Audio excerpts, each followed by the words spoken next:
പ്രണാമം. ഈ വേദിയിലിരിക്കുമ്പോൾ മഹാനായ ഒരു കൃഷ്ണഭക്തൻ്റെ,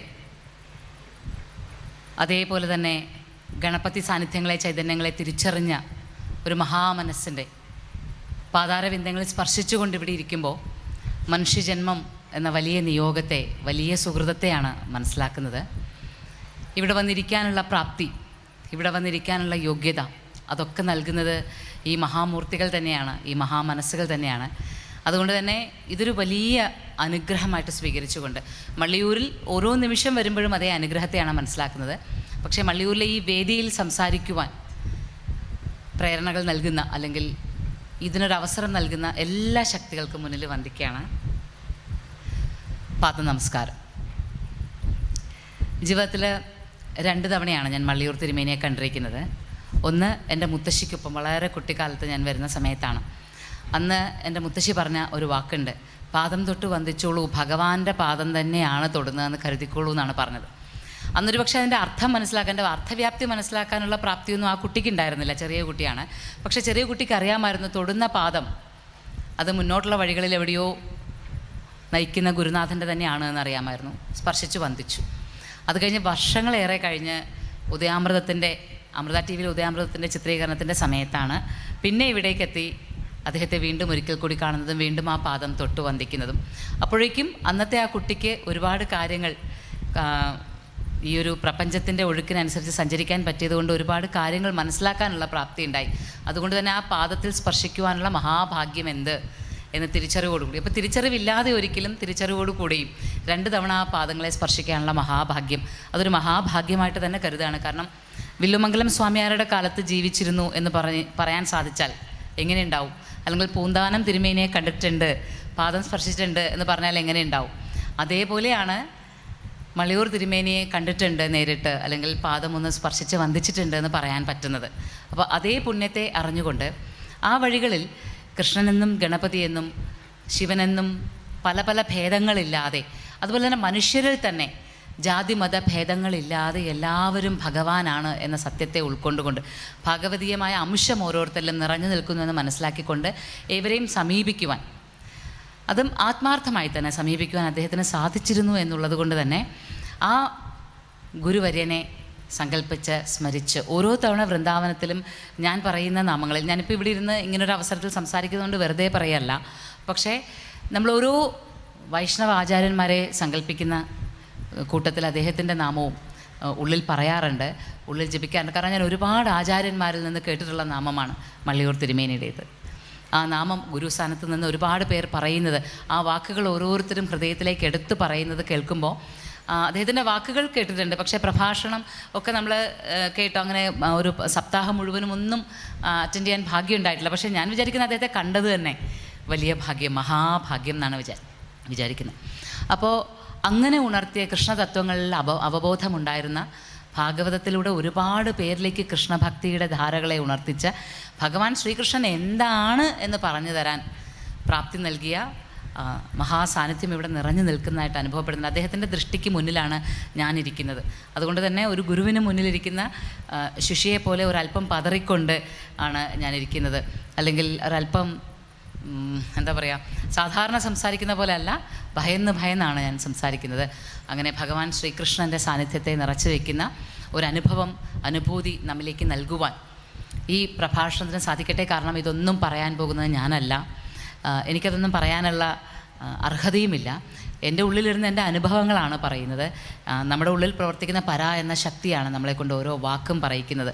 ആ പര എന്ന ശക്തി ഇല്ല എങ്കിൽ നമ്മൾ ആരും പറയുന്നതൊന്നും ആർക്കും മനസ്സിലാവുകയില്ല, പറയാൻ വിചാരിക്കുന്ന കാര്യങ്ങൾ പറയാൻ സാധിച്ചു എന്നും വരില്ല.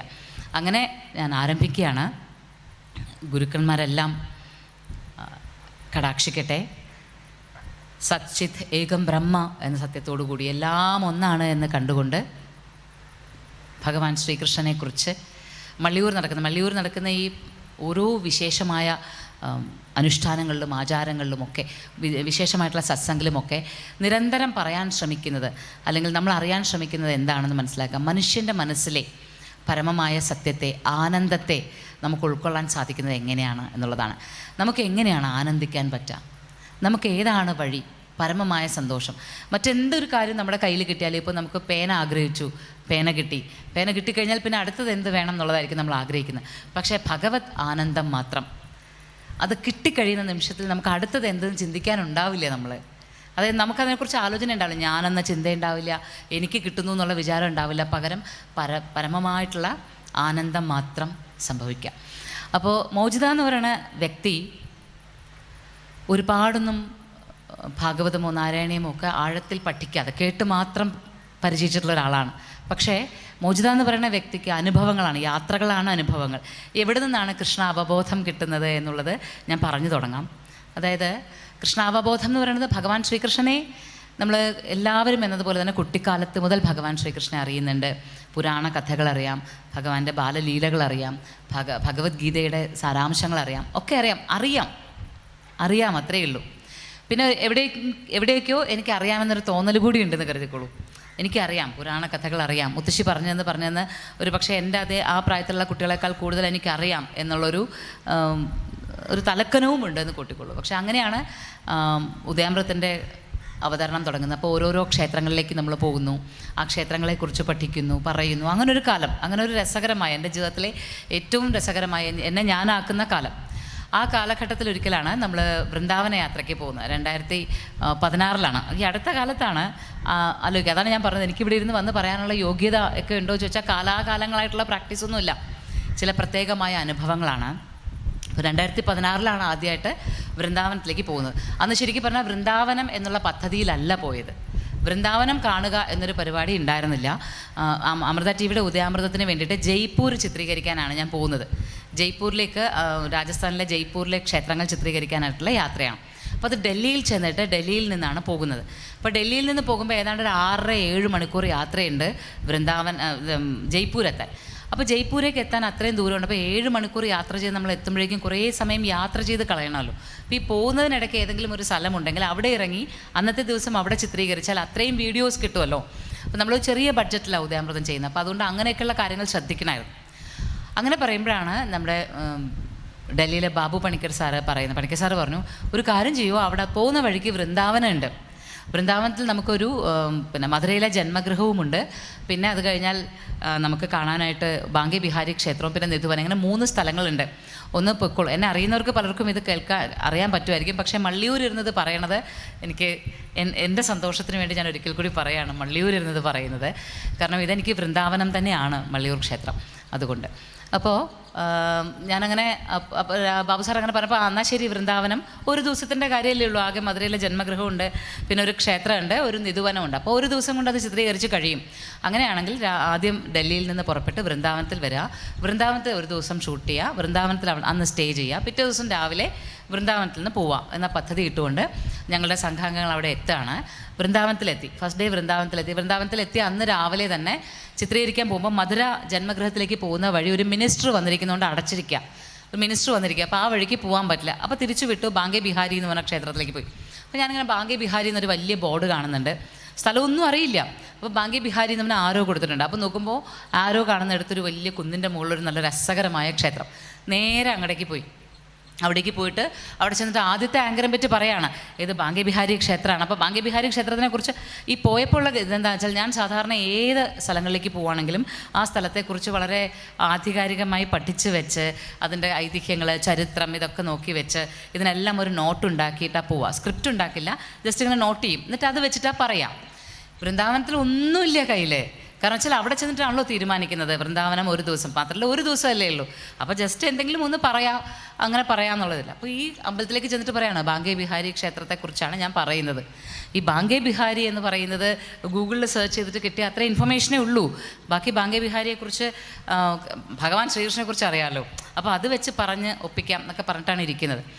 അപ്പോൾ ബാങ്കെ ബിഹാരിയെക്കുറിച്ച് ഇത് ബാങ്കെ ബിഹാരി ക്ഷേത്രമാണെന്നുള്ള ആദ്യത്തെ ഒരു ഇതെടുത്തു. അതുകൊണ്ട് ക്യാമറ ടീം അവർ ചിത്രീകരിക്കാനായിട്ട് അകത്തേക്ക് പോയി. ഞാൻ അവിടെ ഇങ്ങനെ ഇരിക്കുന്ന സമയത്ത് ഒരു സന്യാസി എൻ്റെ അരികിലേക്ക് വരികയാണ്.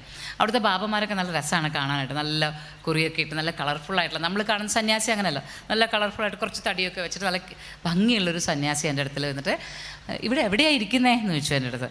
ഞാൻ പറഞ്ഞു ബാങ്കെ ബിഹാരി ക്ഷേത്രത്തിൽ. വളരെ ബോൾഡായിട്ട് ഞാൻ പറയുകയാണ്, ബാങ്കെ ബിഹാരി ക്ഷേത്രത്തിലാണ് ഇരിക്കുന്നത്. അപ്പോൾ അദ്ദേഹം പറഞ്ഞു, ഇത് ബാങ്കെ ബിഹാരി അല്ല, ഇത് രാധാ മദൻ മോഹൻ ക്ഷേത്രമാണ്. ഈ ഇരിക്കുന്ന കുന്നിൻ്റെ പ്രത്യേകത അറിയാമോ? ഇത് ദ്വാദശ ആദിത്യ ടീലയാണ്. ഭഗവാൻ കാളിയമർദ്ദന ആടിക്കഴിഞ്ഞ് വെള്ളത്തിൽ കുറേ നേരം നിൽക്കല്ലേ, 2 വയസ്സുള്ള കുഞ്ഞല്ലേ, അദ്ദേഹം എന്നോട് പറഞ്ഞു തരുന്നതാണ്, ഞാൻ അതേപോലെ പറയാനിവിടെ. 2 വയസ്സുള്ള കുഞ്ഞല്ലേ, അപ്പോൾ ഈ കാളിയമർദ്ദനത്തിന് വെള്ളത്തിൽ അത്രയും നേരം നിന്നിട്ട് തണുത്ത് വിറച്ചിട്ട് ഭഗവാൻ ഇങ്ങനെ ഓടി ഈ കുന്നിൻ്റെ മുകളിൽ വന്ന് നിൽക്കുക, ഇങ്ങനെ വിറയ്ക്കുമ്പോൾ. അപ്പോൾ 12 സൂര്യന്മാർ ഒരുമിച്ച് ഉദിച്ച് ഭഗവാന്റെ ശരീരത്തിലേക്ക് ചൂട് പകർന്നു കൊടുത്ത സ്ഥലമാണ് ഈ കാണുന്ന കുന്ന്, ദ്വാദശ ആദിത്യ ടീല എന്ന് പറഞ്ഞു. അപ്പോഴേക്കും ഞാൻ എന്നിട്ട് ആ കുന്നിലേക്ക് അദ്ദേഹം എൻ്റെ കൈ പിടിച്ച് കൊണ്ടുപോയി കാണിക്കണം. ഇവിടെ നോക്കിക്കഴിഞ്ഞാൽ ദൂരെയായിട്ട് കാളിയൻ ഇപ്പോഴും ഇരിക്കുന്നുണ്ട്. കാളിയൻ അവിടെ നിന്ന് ഇങ്ങോട്ട് നോക്കിയിരിക്കുന്നുണ്ട്. കാരണം എന്ന് വെച്ചാൽ വൃന്ദാവനത്തിൽ വരുന്ന ഓരോ മഹത്തുക്കളും, ഇത്രയും നല്ലൊരു ഭാഗ്യം കിട്ടി വൃന്ദാവനത്തിൽ കാളിയന്തി നദിയിൽ ജീവിക്കാൻ ഭാഗ്യം കിട്ടിയിട്ട് ആ ഭാഗ്യത്തിനെ കളഞ്ഞില്ലേ. അത് കഴിഞ്ഞിട്ട് ഭഗവാൻ ശിക്ഷയും കൊടുത്ത് പുറത്ത് നിർത്തിയിരിക്കുകയല്ലേ. അപ്പോൾ ഓരോ തവണയും വൃന്ദാവനത്തിൽ നോക്കി കൊതിച്ച് നിന്നോളാനാണ് ഭഗവാൻ പറഞ്ഞേക്കണേ. അപ്പോൾ ഓരോരുത്തർ വരുമ്പോഴും കാളിയൻ അവിടെ നോക്കിയിട്ട് അയ്യോ എനിക്ക് വരാൻ പറ്റില്ലല്ലോ എന്ന് വിചാരിച്ചുകൊണ്ടിരിക്കുക. അപ്പോൾ അതുകൊണ്ട് ഇവിടെ നിന്നിട്ട് വൃന്ദാവനത്തിൽ വരുന്നവരെല്ലാം ദ്വാദശ ആദിത്യ ടീലയിൽ നിന്നിട്ട് ദൂരെ കാളിയനെ നോക്കിയിട്ട് കണ്ടോ ഞാൻ എത്തിയേന്ന് പറയണം. ഇദ്ദേഹം എന്നോട് പറയുന്നതാണ്, ഞാൻ ഇവിടെ എത്തി, നിനക്ക് എത്താൻ പറ്റില്ലല്ലോ എന്ന് കൈ നീട്ടി ഇങ്ങനെ കാണിക്കണം എന്ന് പറയാം. അപ്പം ഞാൻ അതുപോലെ കാണിച്ചു. അത് കഴിഞ്ഞിട്ട് ഈ രാധാ മദൻ മോഹൻ ക്ഷേത്രത്തെക്കുറിച്ചുള്ള ഐതിഹ്യം മുഴുവൻ അദ്ദേഹം പറഞ്ഞു തരാണ്. സനാതന ഗോസ്വാമിയുടെ ഭജന കുടീരം, അതുപോലെ തന്നെ അവിടെ ശ്രീരാമൻ ശത്രുഘ്നന് നൽകിയ വിഗ്രഹമാണ് രാധാ മദനമോഹൻ്റെ. അത് പിന്നെ കരോളിയിലേക്ക് പോയത് തുടങ്ങി പറഞ്ഞാൽ വിശ്വസിക്കില്ല, ഒരു വലിയ ഐതിഹ്യം, ഒരു 6-7 ഭഗവത് ലീലകളടങ്ങിയ ഐതിഹ്യം അദ്ദേഹം എനിക്ക് പറഞ്ഞു തരാം. അത് കഴിഞ്ഞ് ക്യാമറ ടീം തിരിച്ചു വന്നപ്പോഴേക്കും ഞാൻ വളരെ ഉത്സാഹത്തിൽ ഈ കഥ മുഴുവൻ പറയാം. ഇദ്ദേഹം പറഞ്ഞു തന്നതിൻ്റെ ഇതിങ്ങനെ നമ്മൾ എന്താ പറയുക, നമ്മളിങ്ങനെ പതിയെന്ന് പറയില്ലേ തലച്ചോറിലേക്ക്, അതുപോലെ പറഞ്ഞു തരാം. അപ്പോൾ അത് മുഴുവൻ അവിടെ നിന്ന് ആവേശത്തോടു കൂടി പറഞ്ഞിട്ട് ഇതൊക്കെ ഇങ്ങനെയാണ്, രാധാ മദൻ മോഹൻ ക്ഷേത്രമാണിത്, ബാങ്കെ ബിഹാരി അല്ല എന്നൊക്കെ പറഞ്ഞു. അത് കഴിഞ്ഞിട്ട് പടി ഇറങ്ങി താഴേക്ക് പോകാൻ നോക്കിയപ്പോൾ അവിടെ ഒരു സെക്യൂരിറ്റി ഗാർഡ് നിൽപ്പുണ്ട്. ആ സെക്യൂരിറ്റി ഗാർഡ് പറഞ്ഞു, നിങ്ങൾ മദൻ മോഹൻ ക്ഷേത്രം തൊഴുതാണോ? ഇവിടുന്ന് ഈ വളം അങ്ങോട്ട് തിരിഞ്ഞാൽ ഒരു അക്ഷയവടമുണ്ട്, അവിടേക്ക് പോകും, അത് നല്ലതാണ്, അവിടെ സന്യാസി വന്നതാണ്, അവിടുത്തെ ഒരു സന്യാസിയുടെ കഥ നല്ല കേൾക്കാൻ രസമാണ്. അക്ഷയവടിലേക്ക് പോയി. അക്ഷയവടിലെ കഥ അവിടുത്തെ ഒരു സന്യാസി പറഞ്ഞു തന്നു. അത് കഴിഞ്ഞിട്ട് അപ്പോൾ അന്നത്തെ ദിവസം ബാങ്കെ ബിഹാരിയും പോയിട്ടില്ല, മധുരയിലേക്കും പോയില്ല, നിധുവനത്തിലേക്കും പോയില്ല. അപ്പം നമ്മൾ വിചാരിച്ചു എന്നാൽ ഒരു ദിവസം കൂടി ഇവിടെ സ്റ്റേ ചെയ്യാം. കാരണം എന്ന് വെച്ചാൽ വൃന്ദാവനത്തെക്കുറിച്ച് കാണിക്കുമ്പോൾ മധുരയിലെ ജന്മഗൃഹത്തിൽ നിന്നല്ലേ തുടങ്ങാൻ പറ്റൂ. ഭഗവാൻ ശ്രീകൃഷ്ണൻ്റെ ജന്മഗൃഹം കാണിക്കേണ്ട എങ്ങനെയാണ് മധുരയെക്കുറിച്ച് പറയുക, എങ്ങനെ ഒരു ഇൻട്രൊഡക്ഷൻ കൊടുക്കുക. അപ്പോൾ ഒരു ദിവസം കൂടി വൃന്ദാവനത്തിൽ നിൽക്കാം എന്ന് തീരുമാനിച്ചു.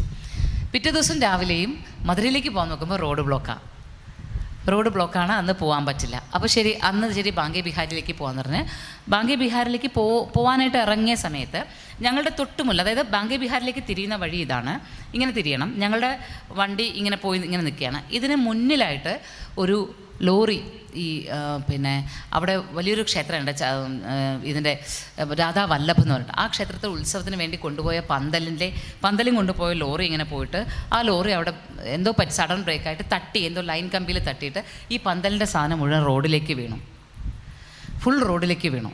അപ്പോൾ മുഴുവൻ റോഡിലേക്ക് വീണിട്ട് നമുക്ക് നടക്കാൻ പറ്റില്ല, അങ്ങോട്ടും പോകാൻ പറ്റില്ല, വണ്ടി പോവില്ല. അപ്പോൾ വണ്ടി അപ്പുറത്തേക്ക് ഇനി എന്ത് ചെയ്യും? അപ്പോൾ തൊട്ടടുത്തൊരു ആശ്രമമുണ്ട്, അവിടേക്ക് പാർക്ക് ചെയ്തിട്ട് അവിടെ നിന്ന് ഇപ്പോൾ ഇത് മാറണ വരെ നിൽക്കണം. അപ്പോൾ അത്രയും സമയം കളയാൻ പറ്റില്ല. അപ്പോൾ എന്താ ചെയ്യേണ്ടത്? തൊട്ടടുത്ത് നോക്കുമ്പോൾ രാധാ രമണ ക്ഷേത്രം, അവിടേക്ക് ചെല്ലുകയാണ്. രാധാ രമണ ക്ഷേത്രത്തിൽ ചെന്ന് സത്യം പറഞ്ഞാൽ എന്താ ഈ ക്ഷേത്രം അറിയില്ല, എന്താണ് ക്ഷേത്രം എന്നറിയില്ല. അപ്പോൾ ഞാനിങ്ങനെ ചെന്നിട്ട് നോക്കുമ്പോൾ ഒരു നല്ല ക്ഷേത്രം, പുരാതനമായ ക്ഷേത്രമാണ്. അകത്ത് പോയി വിഗ്രഹം കണ്ടു. ഇത്രയേ ഉള്ളൊരു വിഗ്രഹം, ഇത്രയും കുഞ്ഞതൊരു വിഗ്രഹം അങ്ങനെ ഇരിക്കുക. ഞാൻ തിരിച്ചു വന്നിട്ട് ഇങ്ങനെ നിൽക്കുകയാണിത് എന്താ പറയുക, ഈ ക്ഷേത്രത്തെക്കുറിച്ച് എന്താ മനസ്സിലാക്കുക, ഒന്നും അറിയില്ല. ആ കാലത്തൊക്കെ നമുക്ക് അങ്ങനെ എല്ലാം ഇന്നത്തെ പോലെ ഗൂഗിൾ ചെയ്താലും കിട്ടത്തൊന്നുമില്ല. അപ്പോൾ ഒന്നും മനസ്സിലാവില്ല. അപ്പോൾ എന്താ പറയുക, നല്ല ഭംഗിയുള്ള ക്ഷേത്രം എന്നൊക്കെ പറഞ്ഞുകൊണ്ട് നിൽക്കാൻ പറ്റില്ലല്ലോ ഭഗവാനെ, എന്താ ചെയ്യുക? അപ്പോൾ ഞാനിങ്ങനെ വിചാരിച്ചു. എന്നിട്ട് ഞാൻ വിചാരിച്ചു, ശ്രീരംഗം ക്ഷേത്രം ഉണ്ടല്ലോ, മനസ്സിൽ തോന്നുന്നതാണ്. നമ്മൾ ശ്രീരംഗ ക്ഷേത്രത്തെക്കുറിച്ച് അതിന് മുന്നേ ചെയ്തിട്ടാണ്, തമിഴ്നാടിൻ്റെ ഒരു സെഷൻ കഴിഞ്ഞിട്ടാണ് നമ്മൾ പോകുന്നത്. അപ്പോൾ ശ്രീരംഗ ക്ഷേത്രത്തിൽ വെച്ചിട്ട് ആണ്ടാളെക്കുറിച്ചും ഭഗവാന്റെ ഐതിഹ്യ കഥകളും ഒക്കെ പറഞ്ഞു. അപ്പോൾ ആ ഐതിഹ്യ കഥകൾ ഒരിക്കൽ കൂടി ഇവിടെ നിന്ന് പറയാം എന്നിങ്ങനെ മനസ്സിൽ വിചാരിച്ചുകൊണ്ട് തയ്യാറായി നിൽക്കുമ്പോൾ ഒരു കുറിയൊക്കെ ഇട്ട് ഒരു കറുപ്പും വെളുപ്പും തൊപ്പിയൊക്കെ വെച്ചിട്ട് ഒരു ബാബ അവിടെ വരാം. ബാബ അവിടെ വന്നിട്ട് ചോദിച്ചു, എവിടെ നിന്നാണ് വരുന്നത്? അപ്പോൾ ഞാൻ പറഞ്ഞു, കേരള. ഓ, സൗത്ത് ഇന്ത്യ? ഞാൻ സൗത്ത് ഇന്ത്യ. ഇതിലെ ഈ ക്ഷേത്രമില്ലേ, രമണൻ്റെ ക്ഷേത്രം. രാധാരമണൻ്റെ ക്ഷേത്രം ശരിക്കും പറഞ്ഞാൽ സൗത്ത് ഇന്ത്യയിൽ നിന്ന് വന്നിട്ടുള്ള ഒരു ഗോപാല ഭട്ട ഗോസ്വാമിയുടെയാണ്. അറിയോ ഐതിഹ്യം എന്ന് ചോദിച്ചു. ഞാൻ പറഞ്ഞു അറിയില്ല. പിന്നെ അവിടെ ഇരുന്ന് ശ്രീരംഗത്ത് നിന്ന് ഗോപാലഭട്ട ഗോസ്വാമി എങ്ങനെയാണ് വൃന്ദാവനത്തെ തിരഞ്ഞു വന്നത്, വൃന്ദാവനത്തിലെത്തിയത്, അദ്ദേഹം അവിടെ വന്നിട്ട് വൃന്ദാവനത്തിൽ താമസിച്ചു ഒരുപാട് നാൾ. അത് കഴിഞ്ഞിട്ട് അദ്ദേഹത്തിന് ഗണ്ഡകി നദിയിലേക്ക്, നേപ്പാളിലേക്കൊരു തീർത്ഥാടനത്തിന് പോകാൻ തോന്നി. അദ്ദേഹം തീർത്ഥാടനത്തിന് പോയി. ഗണ്ഡകി നദിയിൽ മുങ്ങി നിവരുമ്പോൾ അദ്ദേഹം ഓരോ തവണ മുങ്ങി നിവരുമ്പോഴും അദ്ദേഹത്തിൻ്റെ കമണ്ഡലുവിൽ ഒരു 6 സാളഗ്രാമങ്ങൾ കയറും. അപ്പോൾ ഇദ്ദേഹം എന്ത് ചെയ്യും? ഈ സാളഗ്രാമങ്ങളെ കളഞ്ഞിട്ട് വീണ്ടും കമണ്ഡലും എടുത്തിട്ട് വീണ്ടും ഒരിക്കൽ കൂടി മുങ്ങിയിട്ട് നിവരുമ്പോൾ വീണ്ടും അതിനകത്ത് 6 സാളഗ്രാമങ്ങൾ, വീണ്ടും അത് കളയും, വീണ്ടും മുങ്ങും. ഇങ്ങനെ 12 തവണ. ഇദ്ദേഹം പറയുകയാണ് എനിക്ക് ആ സാളഗ്രാമങ്ങൾ വേണ്ട, അതുകൊണ്ടാണ് കളയുന്നത് എന്ന് പറഞ്ഞ് ഇദ്ദേഹം ഓരോ തവണ കളയാണ്. പക്ഷേ 12 തവണയും തിരിച്ച് ഈ സാളഗ്രാമങ്ങൾ അദ്ദേഹത്തിൻ്റെ കമണ്ഡലുവിലേക്ക് കയറിക്കൊണ്ടേയിരിക്കുകയാണ്. ഇത് കഴിഞ്ഞപ്പോൾ അദ്ദേഹത്തിന് മനസ്സിലായി ഇത് എന്തോ ഭഗവത് പദ്ധതിയാണെന്ന് മനസ്സിലാക്കിയിട്ട് ആ കമണ്ഡലു ഉള്ള സാളഗ്രാമങ്ങൾ അദ്ദേഹം കയ്യിലെടുത്ത് കൊണ്ടുവരിക വൃന്ദാവനത്തിൽ കൊണ്ടുവന്ന് ഒരു വെളുത്ത അരയാലിൻ്റെ താഴെ അദ്ദേഹം ഇരിക്കുക. ഇതെല്ലാം എനിക്ക് ഈ സന്യാസി പറഞ്ഞു തരുന്ന കേട്ടോ. വെളുത്ത അരയാലിൻ്റെ താഴെ ഇരിക്കും. ഈ അരയാലിൻ്റെ താഴെ ഇരുന്നിട്ട് ഇദ്ദേഹം എന്നും ഈ സന്ധ്യാനേരവും രാവിലെയും സന്ധ്യാസമയങ്ങളിലെല്ലാം ഈ സാളഗ്രാമങ്ങൾ വെച്ച് പൂജിച്ചതിന് ശേഷം രാത്രിയാവുമ്പോൾ ഈ സാളഗ്രാമങ്ങളെല്ലാം കൂടി ഒരു തുണിയിൽ കെട്ടി അവിടെ ഒരു അരയാലിൻ്റെ കൊമ്പിൽ കെട്ടിയിട്ടിട്ട് ഇദ്ദേഹം പോയിട്ട് പിന്നീട് പിറ്റേ ദിവസം രാവിലെ വന്ന് യമുനയിൽ കുളിയെല്ലാം കഴിഞ്ഞ് വന്നിട്ട് ഇതെല്ലാം അഴിച്ച് താഴെ വയ്ക്കും, പൂജ ചെയ്യും. ഇതാണ് അദ്ദേഹത്തിൻ്റെ പൂജാരീതികൾ. പക്ഷെ ഒരു ദിവസം അദ്ദേഹം ഇങ്ങനെ പൂജയൊക്കെ ചെയ്തിട്ട് ഇങ്ങനെ ഇരിക്കുമ്പോൾ അന്ന് രാജസ്ഥാനിൽ നിന്ന് കുറേ വ്യാപാരികൾ വന്നിരുന്നു. ഈ വ്യാപാരികൾ അവർക്ക് ധാരാളം പൈസ കിട്ടുമ്പോൾ വൃന്ദാവനത്തിൽ വന്നിട്ട് ഈ ഗോസ്വാമിമാരെ എല്ലാം കാണും. എന്നിട്ട് ഗോസ്വാമിമാരോട് ചോദിക്കും, നിങ്ങളുടെ വിഗ്രഹങ്ങൾക്ക് ഞങ്ങൾ എന്തെങ്കിലും ചെയ്തോട്ടെ എന്ന് ചോദിച്ച് ചില വിഗ്രഹങ്ങൾക്ക് ക്ഷേത്രം ഉണ്ടാക്കി കൊടുക്കും, ചില വിഗ്രഹങ്ങൾക്ക് ആടയാഭരണങ്ങൾ കൊടുക്കും, ചില വിഗ്രഹങ്ങൾക്ക് ഇരിക്കാൻ സിംഹാസനം പോലുള്ള അങ്ങനെ എന്തെങ്കിലും അവരുടെ പൈസയിൽ എന്താ സാധിക്കുന്നത് അവരത് ചെയ്യും. അപ്പോൾ ഇവർ വന്നത് കുറേ ആടയാഭരണങ്ങളുമായിട്ട്. എന്നിട്ട് ഗോപാലഭട്ട ഗോസ്വാമിയെ കണ്ടിട്ട് പറയും, അങ്ങ് പൂജിക്കുന്ന കൃഷ്ണ വിഗ്രഹത്തിൽ ഞങ്ങളിത് അണിയിച്ചോട്ടേന്ന് ചോദിക്കും. അപ്പോൾ ഇദ്ദേഹം പറയാണ്, എൻ്റെ വിഗ്രഹം ഇല്ല, എനിക്ക് വിഗ്രഹം ഇല്ല, എനിക്ക് 6 സാളഗ്രാമങ്ങളേ ഉള്ളൂ, അതിലൊന്നും അണിയിക്കാൻ പറ്റില്ല എന്ന് പറയാം. അപ്പോൾ ഇവരങ്ങ് പോയി. ശരി എന്നാൽ പോയി, ശരി എന്ന് പറഞ്ഞിട്ട് അവർ പോയി കഴിഞ്ഞപ്പോൾ ഇദ്ദേഹത്തിൻ്റെ നിരാശ വധിക്കുക. എനിക്കൊരു വിഗ്രഹം ഉണ്ടായിരുന്നു വെച്ചാൽ എനിക്കതങ്ങ് ചാർത്തായിരുന്നല്ലോ, ഈ ആഭരണങ്ങളെല്ലാം ചാർത്തിയിട്ട് എനിക്ക് നിന്നെ ഒന്നിങ്ങനെ കാണാമായിരുന്നല്ലോ കൃഷ്ണ. ഇതിപ്പോൾ നീ ഇങ്ങനെ 6 കല്ലായിട്ടല്ലേ, എനിക്കിങ്ങനെ നിന്നെ കൃഷ്ണനായിട്ട് കാണാൻ പറ്റുന്നില്ലല്ലോ ഭഗവാനെ എന്ന് പറയാം. ഇത് പറഞ്ഞു കഴിഞ്ഞിട്ട് പിറ്റേ ദിവസം രാവിലെ അദ്ദേഹം വന്ന് പൂജയെല്ലാം കഴിഞ്ഞിട്ട് കുളിയെല്ലാം കഴിഞ്ഞിട്ട് വന്നിട്ട് ഇത് അഴിച്ചു നോക്കുമ്പോൾ ഈ 6 സാളഗ്രാമങ്ങൾ ഒന്നിന് മേലെ ഒന്നായിട്ട് ഇത്രയുള്ളൊരു കൃഷ്ണ വിഗ്രഹമായിട്ട് നിൽക്കുക. അപ്പോൾ മുന്നിൽ നിന്ന് നോക്കിയാൽ ഒരു കുഞ്ഞി കൃഷ്ണൻ, പുറകിൽ നിന്ന് ഇപ്പോഴും നോക്കിയാൽ 6 സാളഗ്രാമങ്ങൾ. അതാണ് രാധാരമണൻ. അതാ രാധാരമണൻ്റെ ഐതിഹ്യം. ഇത് പറഞ്ഞു തരികയാണ്. അപ്പോൾ നമുക്കിതുണ്ടാക്കുന്നൊരു സന്തോഷമല്ല. ഞാനതിന് തൊട്ട് മുന്നേ ആലോചിക്കുകയാണ്, ശ്രീരംഗത്ത് പോയിട്ട് വന്നിട്ടല്ലേ ഉള്ളൂ, അപ്പോൾ ശ്രീരംഗത്ത് നിന്നിട്ടുള്ള ഐതിഹ്യ കഥ ഏതെങ്കിലും പറയാം എന്ന് മനസ്സിൽ വിചാരിക്കുമ്പോൾ ശ്രീരംഗത്ത് ജനിച്ചു വളർന്ന ഗോപാലഭട്ട ഗോസ്വാമി ഉപാസിച്ച രാധാരമണനാണെന്നൊരു ഐതിഹ്യം ഒരാൾ വന്ന് പറഞ്ഞുതരാം. അപ്പോൾ അതിനകത്ത് നമുക്ക് ഉണ്ടാകുന്ന ഒരു സംഗതി ഉണ്ടല്ലോ, ഇതുപോലെ ഓരോരോ ഐതിഹ്യങ്ങൾ, ഓരോരോ തിരിച്ചറിവുകളും. അപ്പോൾ ഓരോന്നായിട്ട് മനസ്സിലാക്കുക, ഓരോന്നായിട്ട്. അപ്പോൾ വൃന്ദാവനത്തിൽ ശരിക്കും പറഞ്ഞാൽ വൃന്ദാവനം എന്ന് പറയുന്നത് മധുരയും ബാങ്കി ബിഹാരി നിധുവനവുമാണെന്ന് മനസ്സിലാക്കിക്കൊണ്ടിരുന്ന ഞാൻ എൻ്റെ മുന്നിലേക്ക് വലിയൊരു എന്താ പറയുക ഒരു സപ്താഹം നടക്കുന്ന പോലെയാണ് ശരിക്കും. ഓരോ ദിവസവും ഓരോരോ അറിവുകൾ, ലീലകൾ, ഭഗവാൻ ഈ അസുരനെ കൊന്നത്, അല്ലെങ്കിൽ പൂതനയ്ക്ക് മോക്ഷം കൊടുത്തത്, ഇങ്ങനെ ഓരോ സ്ഥലങ്ങൾ, ഉരലിൽ കെട്ടിയത്, നളകൂപരം മണിഗ്രീവന്മാർക്ക് മോക്ഷം കൊടുത്തത്, ഇതെല്ലാം ഇങ്ങനെ കാണുകയാണ് മുന്നിൽ. അപ്പോഴാണ് ഇതെല്ലാം ഈ സ്ഥലമെല്ലാം ഇവിടെ ഉണ്ടല്ലേ, ഇങ്ങനെ ഉണ്ടല്ലേ എന്ന് ഞാൻ മനസ്സിലാക്കുന്നത് പോലും. അങ്ങനെ ഒരു കുട്ടിയുടെ കൗതുകത്തോടു കൂടി ആ ദിവസവും പോവാണ്.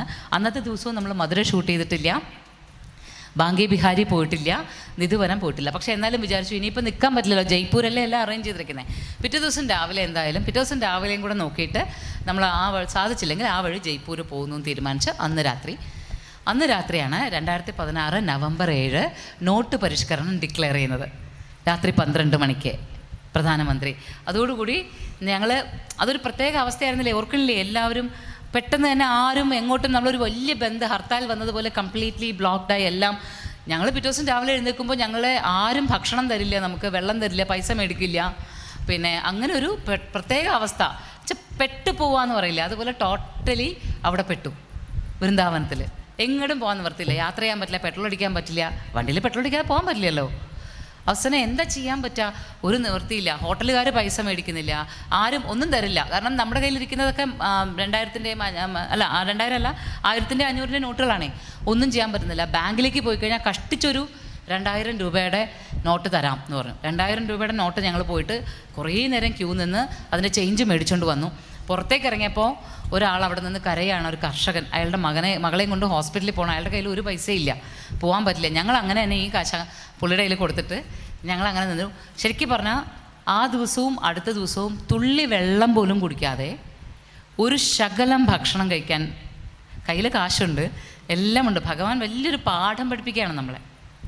കയ്യിൽ കാശുണ്ട്, അമൃത TV എന്ന് പറയുന്ന വലിയൊരു ചാനലിൻ്റെ പേരുണ്ട്, അതിൽ നിന്ന് വന്നവർ എന്നുള്ള എന്താ പറയുക ബഹുമതികളുണ്ട്. പക്ഷേ കഴിക്കാൻ ആഹാരമില്ല, കുടിക്കാൻ വെള്ളമില്ല, കയ്യിൽ കാശുണ്ടായിട്ട് ഒരു കാര്യമില്ല.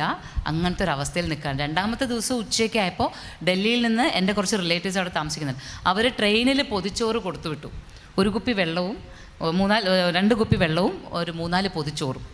അതിൻ്റെയൊക്കെ സ്വാദ്, ആ വെള്ളത്തിൻ്റെയും ഭക്ഷണത്തിൻ്റെയൊക്കെ സ്വാദ് നമ്മൾ മനസ്സിലാക്കി ശരിക്കും പാഠം പഠിക്കുക. പക്ഷേ ഈ സമയത്തൊക്കെ എന്താണെന്നറിയോ, വിശക്കുന്നുണ്ട്, ദാഹിക്കുന്നുണ്ട്. പക്ഷെ നമ്മൾ വിചാരിക്കണം എന്താ അറിയാം, എന്തായാലും നമ്മൾ വൃന്ദാവനത്തിൽ നിൽക്കണു, എന്നാൽ പിന്നെ നമ്മൾ ഇത് ചിത്രീകരിക്കുക, വെറുതെ ഇരിക്കാൻ പറ്റില്ലല്ലോ. അങ്ങനെ നമ്മൾ ഓരോരോ സ്ഥലങ്ങളിലായിട്ട്, ശരിക്കും പറഞ്ഞാൽ പാൻ വിൽക്കുന്ന ആൾ ആണ് രാധാ വല്ലഭ ക്ഷേത്രത്തെക്കുറിച്ച് പറഞ്ഞു തരുന്നത്. ഒരു 5 വയസ്സേ മാത്രമേ എനിക്ക് തോന്നുന്നു, ആ കുട്ടിക്ക് 5 വയസ്സ് പ്രായമുണ്ടോ സംശയമാണ്. ദീപം വിൽക്കാൻ വരുന്നൊരു കുട്ടിയാണ്. അപ്പോൾ എന്നോട് ദീപം വാങ്ങിക്കോ ചോദിച്ചു. അപ്പോൾ ഞാൻ സാധാരണ ദീപം വാങ്ങി പുഴയിൽ ഒഴുക്കാറില്ല, കാരണം അതൊക്കെ അലൂമിനിയവും വാക്സും ഒക്കെ ആണല്ലോ. അപ്പോൾ അതുകൊണ്ട് പുഴയിൽ ഒഴുക്കില്ല, ആരതി ഒഴുക്കില്ല. പകരം ഞാൻ കരയിലിരുന്ന് പ്രാർത്ഥിക്കും, കരയിൽ ദീപം വയ്ക്കും, അല്ലാതെ പുഴയിൽ ഒഴുക്കില്ല. അതുകൊണ്ട് ഞാൻ പറഞ്ഞു എനിക്ക് ദീപം വേണ്ട. അപ്പോൾ ഞാൻ ആ കുട്ടി എൻ്റെ അടുത്ത് പറഞ്ഞു, എന്നാൽ ദീദി എവിടെ നിന്നാണ് വന്നേ ചോദിച്ചു. അപ്പോൾ ഞാനിങ്ങനെ കാര്യം പറയുമ്പോൾ ഇവിടെ ഉണ്ണിക്കണ്ണൻ ജനിച്ചതുപോലെ തന്നെ രാധാറാണി ജനിച്ച വീടുണ്ട്. രാധാറാണി മുട്ടിലിഴയുന്ന രാധാറാണി, ആദ്യമായിട്ട് രാധാറാണി എനിക്ക് ആരാണ്? കൃഷ്ണൻ്റെ കാമുകിയോ, എനിക്ക് കഥയോ കവിതയോ എഴുതുമ്പോൾ മനോഹരമായിട്ടൊരു റൊമാൻറ്റിക് മൂഡ് നൽകുന്ന ഒരു കഥാപാത്രമാണ് രാധ. വിരഹിണിയായ രാധ, പ്രണയിനിയായ രാധ, കൃഷ്ണനെ ഉപേക്ഷിച്ചു പോയ രാധ. എൻ്റെ ഉള്ളിലെ സ്ത്രീക്ക് ഒന്നുകൂടെ വിങ്ങാനോ തേങ്ങാനോ കരയാനോ ഒക്കെ പ്രേരണ നൽകുന്നൊരു കഥാപാത്രം മാത്രമാണ് രാധ. അപ്പോഴാണ് പറയുന്നത് രാധാറാണി ജനിച്ച സ്ഥലമുണ്ട് റാവൽ, അവിടെ പോയി നോക്കൂന്ന്. ഇത് ഉള്ളിലേക്ക് റാവലിലേക്ക് പോവാണ്. പോയിട്ട് രാധാറാണിയെ കാണുകയാണ് ആദ്യമായിട്ട്. രാധാറാണിയുടെ വിഗ്രഹം കാണുകയാണ്. നോക്കുമ്പോൾ റാവലിലേക്ക് ചെല്ലുമ്പോൾ മുട്ടിലിഴയുന്ന രാധാറാണി, മുട്ടിലിഴഞ്ഞിങ്ങനെ നിൽക്കാം. മുഖമെന്ന് പറഞ്ഞാൽ തേജസ് എന്ന് പറഞ്ഞാൽ ഇങ്ങനെ തേജസ്സുറ്റൊരു കുഞ്ഞ് അങ്ങനെ മുന്നിൽ നിൽക്കുക. നമ്മൾ ആ രാധാറാണി ഇങ്ങനെ നോക്കിയിട്ട്, ഇപ്പം വൃന്ദാവനത്തിൽ എല്ലാവരും രാധേ രാധേ എന്നാണ് ജപിക്കുന്നത്. ഇതിൻ്റെയൊക്കെ സംശയം മനസ്സിൽ കിടക്കുന്നുണ്ട്.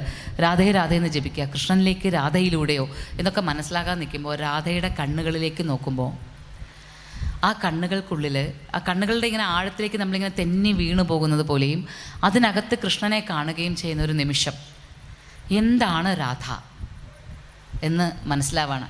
ഈ ഒരു നിമിഷം. അത് കഴിഞ്ഞിട്ട് ഞാൻ അവിടെ നിന്ന് പുറത്തേക്ക് ഇറങ്ങി, രാധയുടെ ഒരു ഉദ്യാനമുണ്ട് തൊട്ടടുത്ത്, അവിടെ രാധാകൃഷ്ണ മരമുണ്ട്.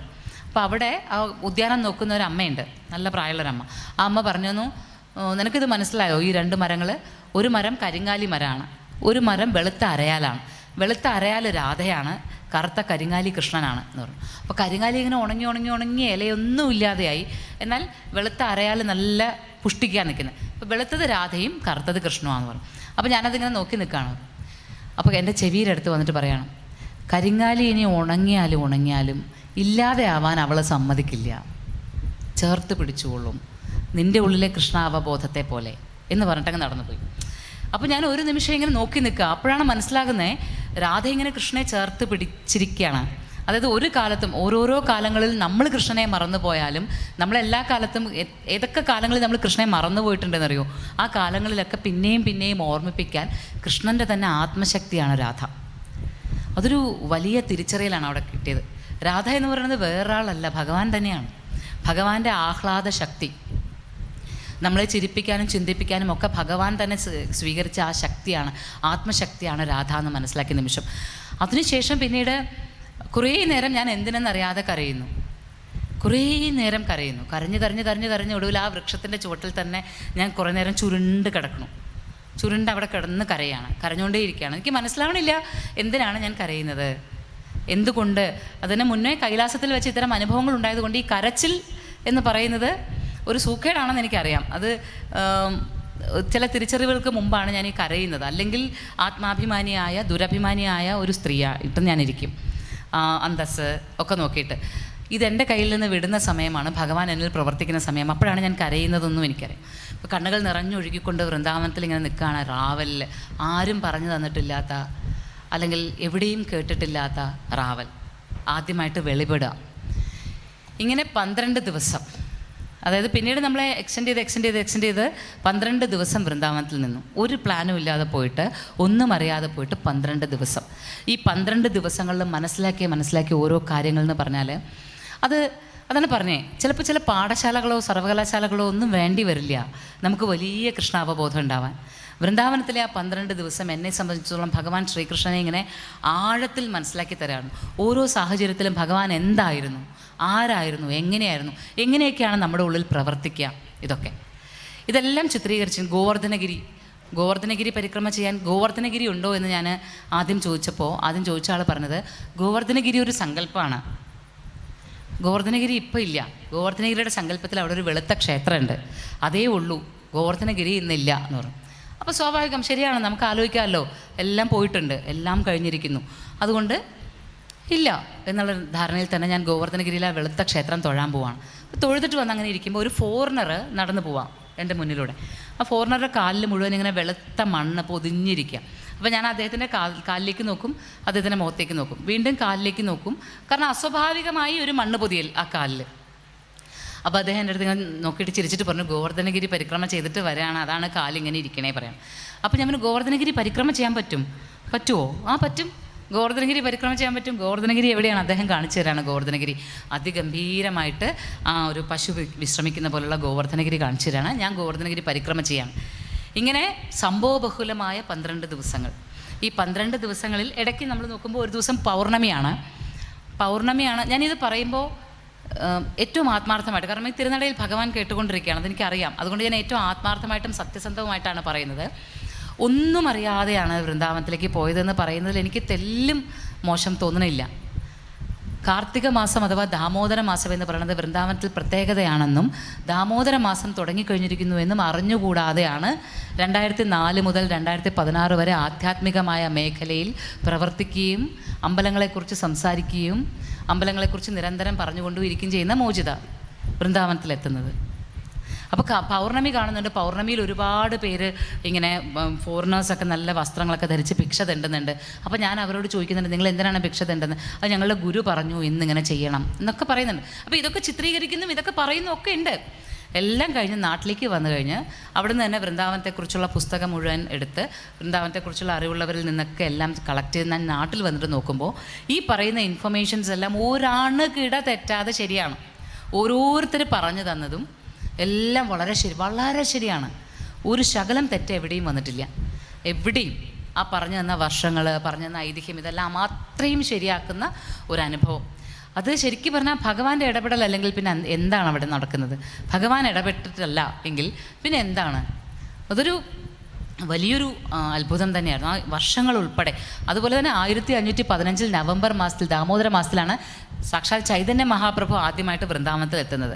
അതിൻ്റെ സെലിബ്രേഷനാണ് അവിടെ കാണുന്നത്. അതെനിക്കറിയില്ല. ദാമോദര മാസത്തിൽ വൃന്ദാവനത്തിൽ പോകുന്ന ഏറ്റവും വിശേഷമാണെന്ന് അറിയില്ല. അറിഞ്ഞുകൂടാതെയാണ് ദാമോദര മാസത്തിൽ 12 ദിവസം അവിടെ നിൽക്കുകയും അതിലൊരു പൗർണമി, ദാമോദര മാസത്തിലെ കാർത്തിക പൗർണമിക്ക് അവിടെ നിൽക്കുകയും ചെയ്യുന്നത്. അറിയില്ല അതിൻ്റെ പ്രത്യേകതകളൊന്നും അറിയാതെ. പക്ഷെ ഞാനിങ്ങനെ ആ ഓളത്തിലിങ്ങനെ ഓരോന്ന് കാണുന്നുണ്ട്, പോകുന്നുണ്ട്. വൃന്ദാവനം, മണ്ണ്, രമൺ റീത്തിയിലെ മണ്ണ് ചേർത്ത് പിടിച്ച് പൊട്ടിച്ചിരിക്കുക, അതിൽ കിടന്ന് ഉരുളുക, ആരും പറയാതെ, ആരും ഒന്നും പറഞ്ഞിട്ടല്ല. ഇതൊക്കെ നമ്മുടെ ഉള്ളിൽ നിന്നുണ്ടാകുന്ന തോന്നലുകളിൽ നിന്ന് സംഭവിക്കുന്ന. അങ്ങനെയാണ് എൻ്റെ വൃന്ദാവനത്തിൻ്റെ ആദ്യത്തെ യാത്ര. ഓരോരോ ഏത് മൂല ഞാൻ കാണണം, ഏത് രീതിയിൽ ഞാൻ ഭഗവാനെ മനസ്സിലാക്കണമെന്ന് വ്യക്തമായിട്ട് മനസ്സിലാക്കി തന്ന ഒരു വൃന്ദാവന യാത്ര. ആ വൃന്ദാവന യാത്ര ഒരിക്കലും മറക്കാൻ സാധിക്കില്ല. കാരണം അതിനുശേഷം ഇങ്ങോട്ട് നമുക്ക് ഓരോ കാര്യങ്ങളെ സമീപിക്കുമ്പോൾ അറിയാം ഭഗവാൻ എങ്ങനെയാണ് നമ്മളെ കാണുന്നത്. ഇപ്പോൾ വൃന്ദാവനത്തിൽ വെച്ചിട്ട് വൃന്ദാവനത്തിലെ ഒരു അനുഭവം എന്ന് പറഞ്ഞാൽ ചപ്പ എന്ന് പറഞ്ഞൊരു ബ്രാഹ്മണൻ്റെ അരികിൽ ഒരു വിഗ്രഹമുണ്ട്. അതൊരു ഐതിഹ്യമാണ്. ഐതിഹ്യത്തിൽ ഭഗവാന്റെ വിഗ്രഹം, രാധാ മദൻ മോഹൻ്റെ വിഗ്രഹം ചബ്ബ എന്ന് പറയുന്ന ഒരു ബ്രാഹ്മണൻ്റെ കയ്യിലാണ് ഉള്ളത്. ഈ ചബ്ബ എന്ന് പറഞ്ഞ ബ്രാഹ്മണനാണെങ്കിൽ വീട്ടിലുള്ളൊരു കുട്ടിയെ പോലെയാണ് ഈ കൃഷ്ണൻ. ചിലപ്പോൾ വടിയെടുത്ത് അടിക്കും, ഭക്ഷണം കഴിച്ചില്ലെങ്കിൽ 2 അടി കൊടുക്കും. അല്ലെങ്കിൽ ചപ്പയുടെ ഭാര്യ ചെവിയിൽ നുള്ളിക്കൊണ്ടുവന്ന് പുറത്ത് കൊണ്ടുവയ്ക്കും വിഗ്രഹം. വെയിലത്തിരിക്കും ഇവിടെ, ഭക്ഷണം നീ മര്യാദയ്ക്ക് ഭക്ഷണം കഴിക്കാത്തതുകൊണ്ടല്ലേ എന്ന് പറഞ്ഞ് അവിടെ ഇരുത്തും. ചപ്പയുടെ കുട്ടികൾ വന്ന് ഈ വിഗ്രഹത്തെ എടുത്തു വെച്ച് കളിക്കും ഒക്കെ ചെയ്യും. ഇപ്പോൾ ഗോസ്വാമിമാരിൽ ഒരാളായ സനാതന ഗോസ്വാമി ഒരു ദിവസം ഇത് കാണുകയാണ്. അദ്ദേഹം നോക്കുമ്പോൾ കൃഷ്ണ വിഗ്രഹത്തെ എടുത്തു വെച്ചിട്ട് ഇങ്ങനെയൊക്കെ ചെയ്യേ. അതായത് 2 പേര് ചേർന്ന് അങ്ങോട്ടും ഇങ്ങോട്ടും കുട്ടികൾ കളിക്കുന്നു, എടുത്ത് എറിയുന്നു, ചവിട്ടുന്നു. പിന്നെ അതുപോലെ തന്നെ ചബ്ബയുടെ ഭാര്യ വന്നിട്ട് ഭക്ഷണം വെളിയിൽ കളഞ്ഞു എന്ന് പറഞ്ഞിട്ട് അടിക്കുന്നു. ചബ്ബയെ വഴക്ക് പറയുന്നു വിഗ്രഹത്തെ. ഇതെല്ലാം കാണുമ്പോഴേക്കും സനാതന ഗോസ്വാമിക്ക് ആകപ്പാടെ വിഷമമായിട്ട് ഈ ചബ്ബയെ വിളിച്ചിട്ട് സനാതന ഗോസ്വാമി പറയും, എന്താണ് നിങ്ങൾ വിചാരിക്കുന്നത്? നിങ്ങൾക്കിത് ആരാണെന്ന് അറിയാമോ? ഇത് മദനമോഹനാണ്, സാക്ഷാൽ കൃഷ്ണനാണ്, ഭഗവാൻ ശ്രീകൃഷ്ണനാണെന്ന് പറഞ്ഞിട്ട് എന്താണ് കൃഷ്ണൻ എന്ന് പറഞ്ഞു കൊടുക്കുകയാണ്. ഞാൻ നേരത്തെ പറഞ്ഞില്ലേ, വൃന്ദാവനത്തിലുള്ളവർ പോലും കൃഷ്ണനെ മറന്നൊരു കാലമുണ്ട്. വൃന്ദാവനത്തിലുള്ളവർ കൃഷ്ണനെ മറന്നുപോയി. കൃഷ്ണൻ ദ്വാരകയിലേക്ക് പോയി. പിന്നെ ദ്വാരകയിലുള്ള അറിയാലോ അവസ്ഥകളൊക്കെ. അത് കഴിഞ്ഞ് ഭഗവാന്റെ സ്വർഗാരോഹണവും കഴിഞ്ഞ് പിന്നീടൊരു കാലത്ത് വൃന്ദാവനത്തിലുള്ള ജനങ്ങൾ കൃഷ്ണനെ മറന്നുപോയി, കൃഷ്ണനെ അറിയില്ല. അതുകൊണ്ടാണ് നമ്മുടെ ക്ഷേത്രങ്ങളിലും കേരളത്തിലെ ക്ഷേത്രങ്ങളിലും നോക്കിയാലും 17-ാം നൂറ്റാണ്ട് മുതലാണ് കൃഷ്ണനെക്കുറിച്ചുള്ള കൃതികളായാലും കൃഷ്ണനെക്കുറിച്ചുള്ള ധാരണകളായാലും സങ്കല്പങ്ങളായാലും എല്ലാം അങ്ങനെയല്ലേ. 17-ാം നൂറ്റാണ്ടിന് ശേഷമാണ് വന്നിരിക്കുന്നത്. നമ്മളും മറന്നുപോയി കൃഷ്ണനെ. അതുകൊണ്ടാണ് നമ്മുടെ ക്ഷേത്രങ്ങളിലെല്ലാം മഹാവിഷ്ണുവിൻ്റെ പ്രതിഷ്ഠകൾ, ചതുർബാഹുവായ മഹാവിഷ്ണുവിൻ്റെ കൃഷ്ണ വിഗ്രഹങ്ങളില്ല. ഈ 16-ാം നൂറ്റാണ്ടിൽ ചൈതന്യ മഹാപ്രഭുവിൻ്റെ വരവോട് കൂടിയിട്ടാണ് പിന്നെ കൃഷ്ണാവബോധം എല്ലാവരിലും ഉണ്ടാവുന്നതാണ്. അപ്പോൾ ഈ ചബ്ബയ്ക്ക് സനാതന ഗോസ്വാമി ഇരുന്ന് പറഞ്ഞു കൊടുക്കുകയാണ് ആരാണ് കൃഷ്ണൻ, കൃഷ്ണൻ്റെ ലീലകൾ എന്താണ്, ഭഗവത്ഗീത ഉപദേശിച്ച ആളാണ്, ഇത് മുഴുവൻ ഭാഗവതവും പറഞ്ഞു കൊടുക്കുകയാണ് സനാതന ഗോസ്വാമി ഇരുന്നിട്ട് ചബ്ബയ്ക്ക്. ഇത് കേട്ട് കഴിഞ്ഞോടുകൂടി ചബ്ബയ്ക്കാകെ, ചബ്ബയും ഭാര്യയും എല്ലാം കൂടി സമസ്താപരാധം ഏറ്റു പറഞ്ഞ് മാപ്പ് പറഞ്ഞിട്ട് പറയാണ്, ഞങ്ങൾക്ക് അറിയില്ലായിരുന്നു, ഞങ്ങൾ അങ്ങനെയുള്ള കൃഷ്ണനെയാണ് ഇങ്ങനെ, ഞങ്ങൾക്ക് ഞങ്ങളുടെ കുട്ടിയാണ്, ഞങ്ങളുടെ മകനെ പോലെയാണ്, അതുകൊണ്ടാണ് ഞങ്ങളുടെ കുട്ടികളിൽ ഒരാളാണ് എന്ന് കരുതിയിട്ടാണ് ഞങ്ങൾ ഇങ്ങനെയൊക്കെ ചെയ്തു പോയത്, ക്ഷമിക്കണം. ഇനി ഏതായാലും ഈ വിഗ്രഹത്തെ ഇവിടെ വെച്ചാൽ ഞങ്ങൾക്ക് പറ്റില്ല, ഇത്രയും കൃഷ്ണ സാന്നിധ്യത്തെ മനസ്സിലാക്കിയ സ്ഥിതിക്ക് ഇനി ഞങ്ങളുടെ കയ്യിൽ ഇതിരുന്നാൽ പറ്റില്ല, ഇത് അങ്ങ് എടുത്തോളൂ എന്ന് പറഞ്ഞിട്ട് സനാതന ഗോസ്വാമിക്ക് കൊടുക്കുക. സനാതന ഗോസ്വാമി ഇത് കൊണ്ടുപോയി അദ്ദേഹത്തിൻ്റെ ഭജന കുടീരത്തിൽ വെച്ചിട്ട് പ്രാർത്ഥിക്കുകയാണ്. പ്രാർത്ഥനയും പൂജയും ഒക്കെ ചെയ്യണം. അപ്പോൾ രാത്രിയാകുമ്പോൾ എവിടെ നിന്നില്ലെന്നല്ലാതെ ഒരു തേങ്ങുന്ന ശബ്ദം കേൾക്കുക, കരയാണ് ആരോ. സനാതന ഗോസ്വാമി അന്വേഷിച്ചിട്ട് ആരാന്ന് മനസ്സിലാവുന്നില്ല. പിന്നെയും ഏങ്ങി കരയാണ്. നോക്കുമ്പോൾ ഭഗവാനാണ് കരയുന്നത്. ഭഗവാന്റെ വിഗ്രഹത്തിൽ നിന്ന് കണ്ണീരിങ്ങനെ ഒഴുകുകയാണ്. അപ്പോൾ സനാതന ഗോസ്വാമി പറയും, ഞാൻ എന്ത് തെറ്റ് ചെയ്തിട്ടാണ് അങ്ങനെ കരയണേ, എനിക്ക് മനസ്സിലാവില്ലല്ലോ. അപ്പോൾ സനാതന ഗോസ്വാമിക്ക് ചങ്ക് പറഞ്ഞു പോണ പോലെ തോന്നുകയാണ് ഇങ്ങനെ കരയുന്ന കണ്ടിട്ട്. അപ്പം ഞാൻ ഈ കരച്ചിൽ നിർത്താൻ എന്താ ചെയ്യേണ്ടേ ചോദിക്കും. അപ്പോൾ ഞാൻ എത്ര സന്തോഷമായിരുന്നു എന്നറിയോ ആ ചബ്ബയുടെ വീട്ടിൽ. എനിക്ക് അങ്ങനെയാണ് വേണ്ടത്, എനിക്ക് ആ ഭക്തിയാണ് ഇഷ്ടം. എന്നെ ഇങ്ങനെ മാറ്റി നിർത്തി, എന്നെ ഇങ്ങനെ ശ്രീകോവിലിൽ നിർത്തി, എനിക്ക് അങ്ങനെയുള്ള പൂജകളല്ല വേണ്ടത്.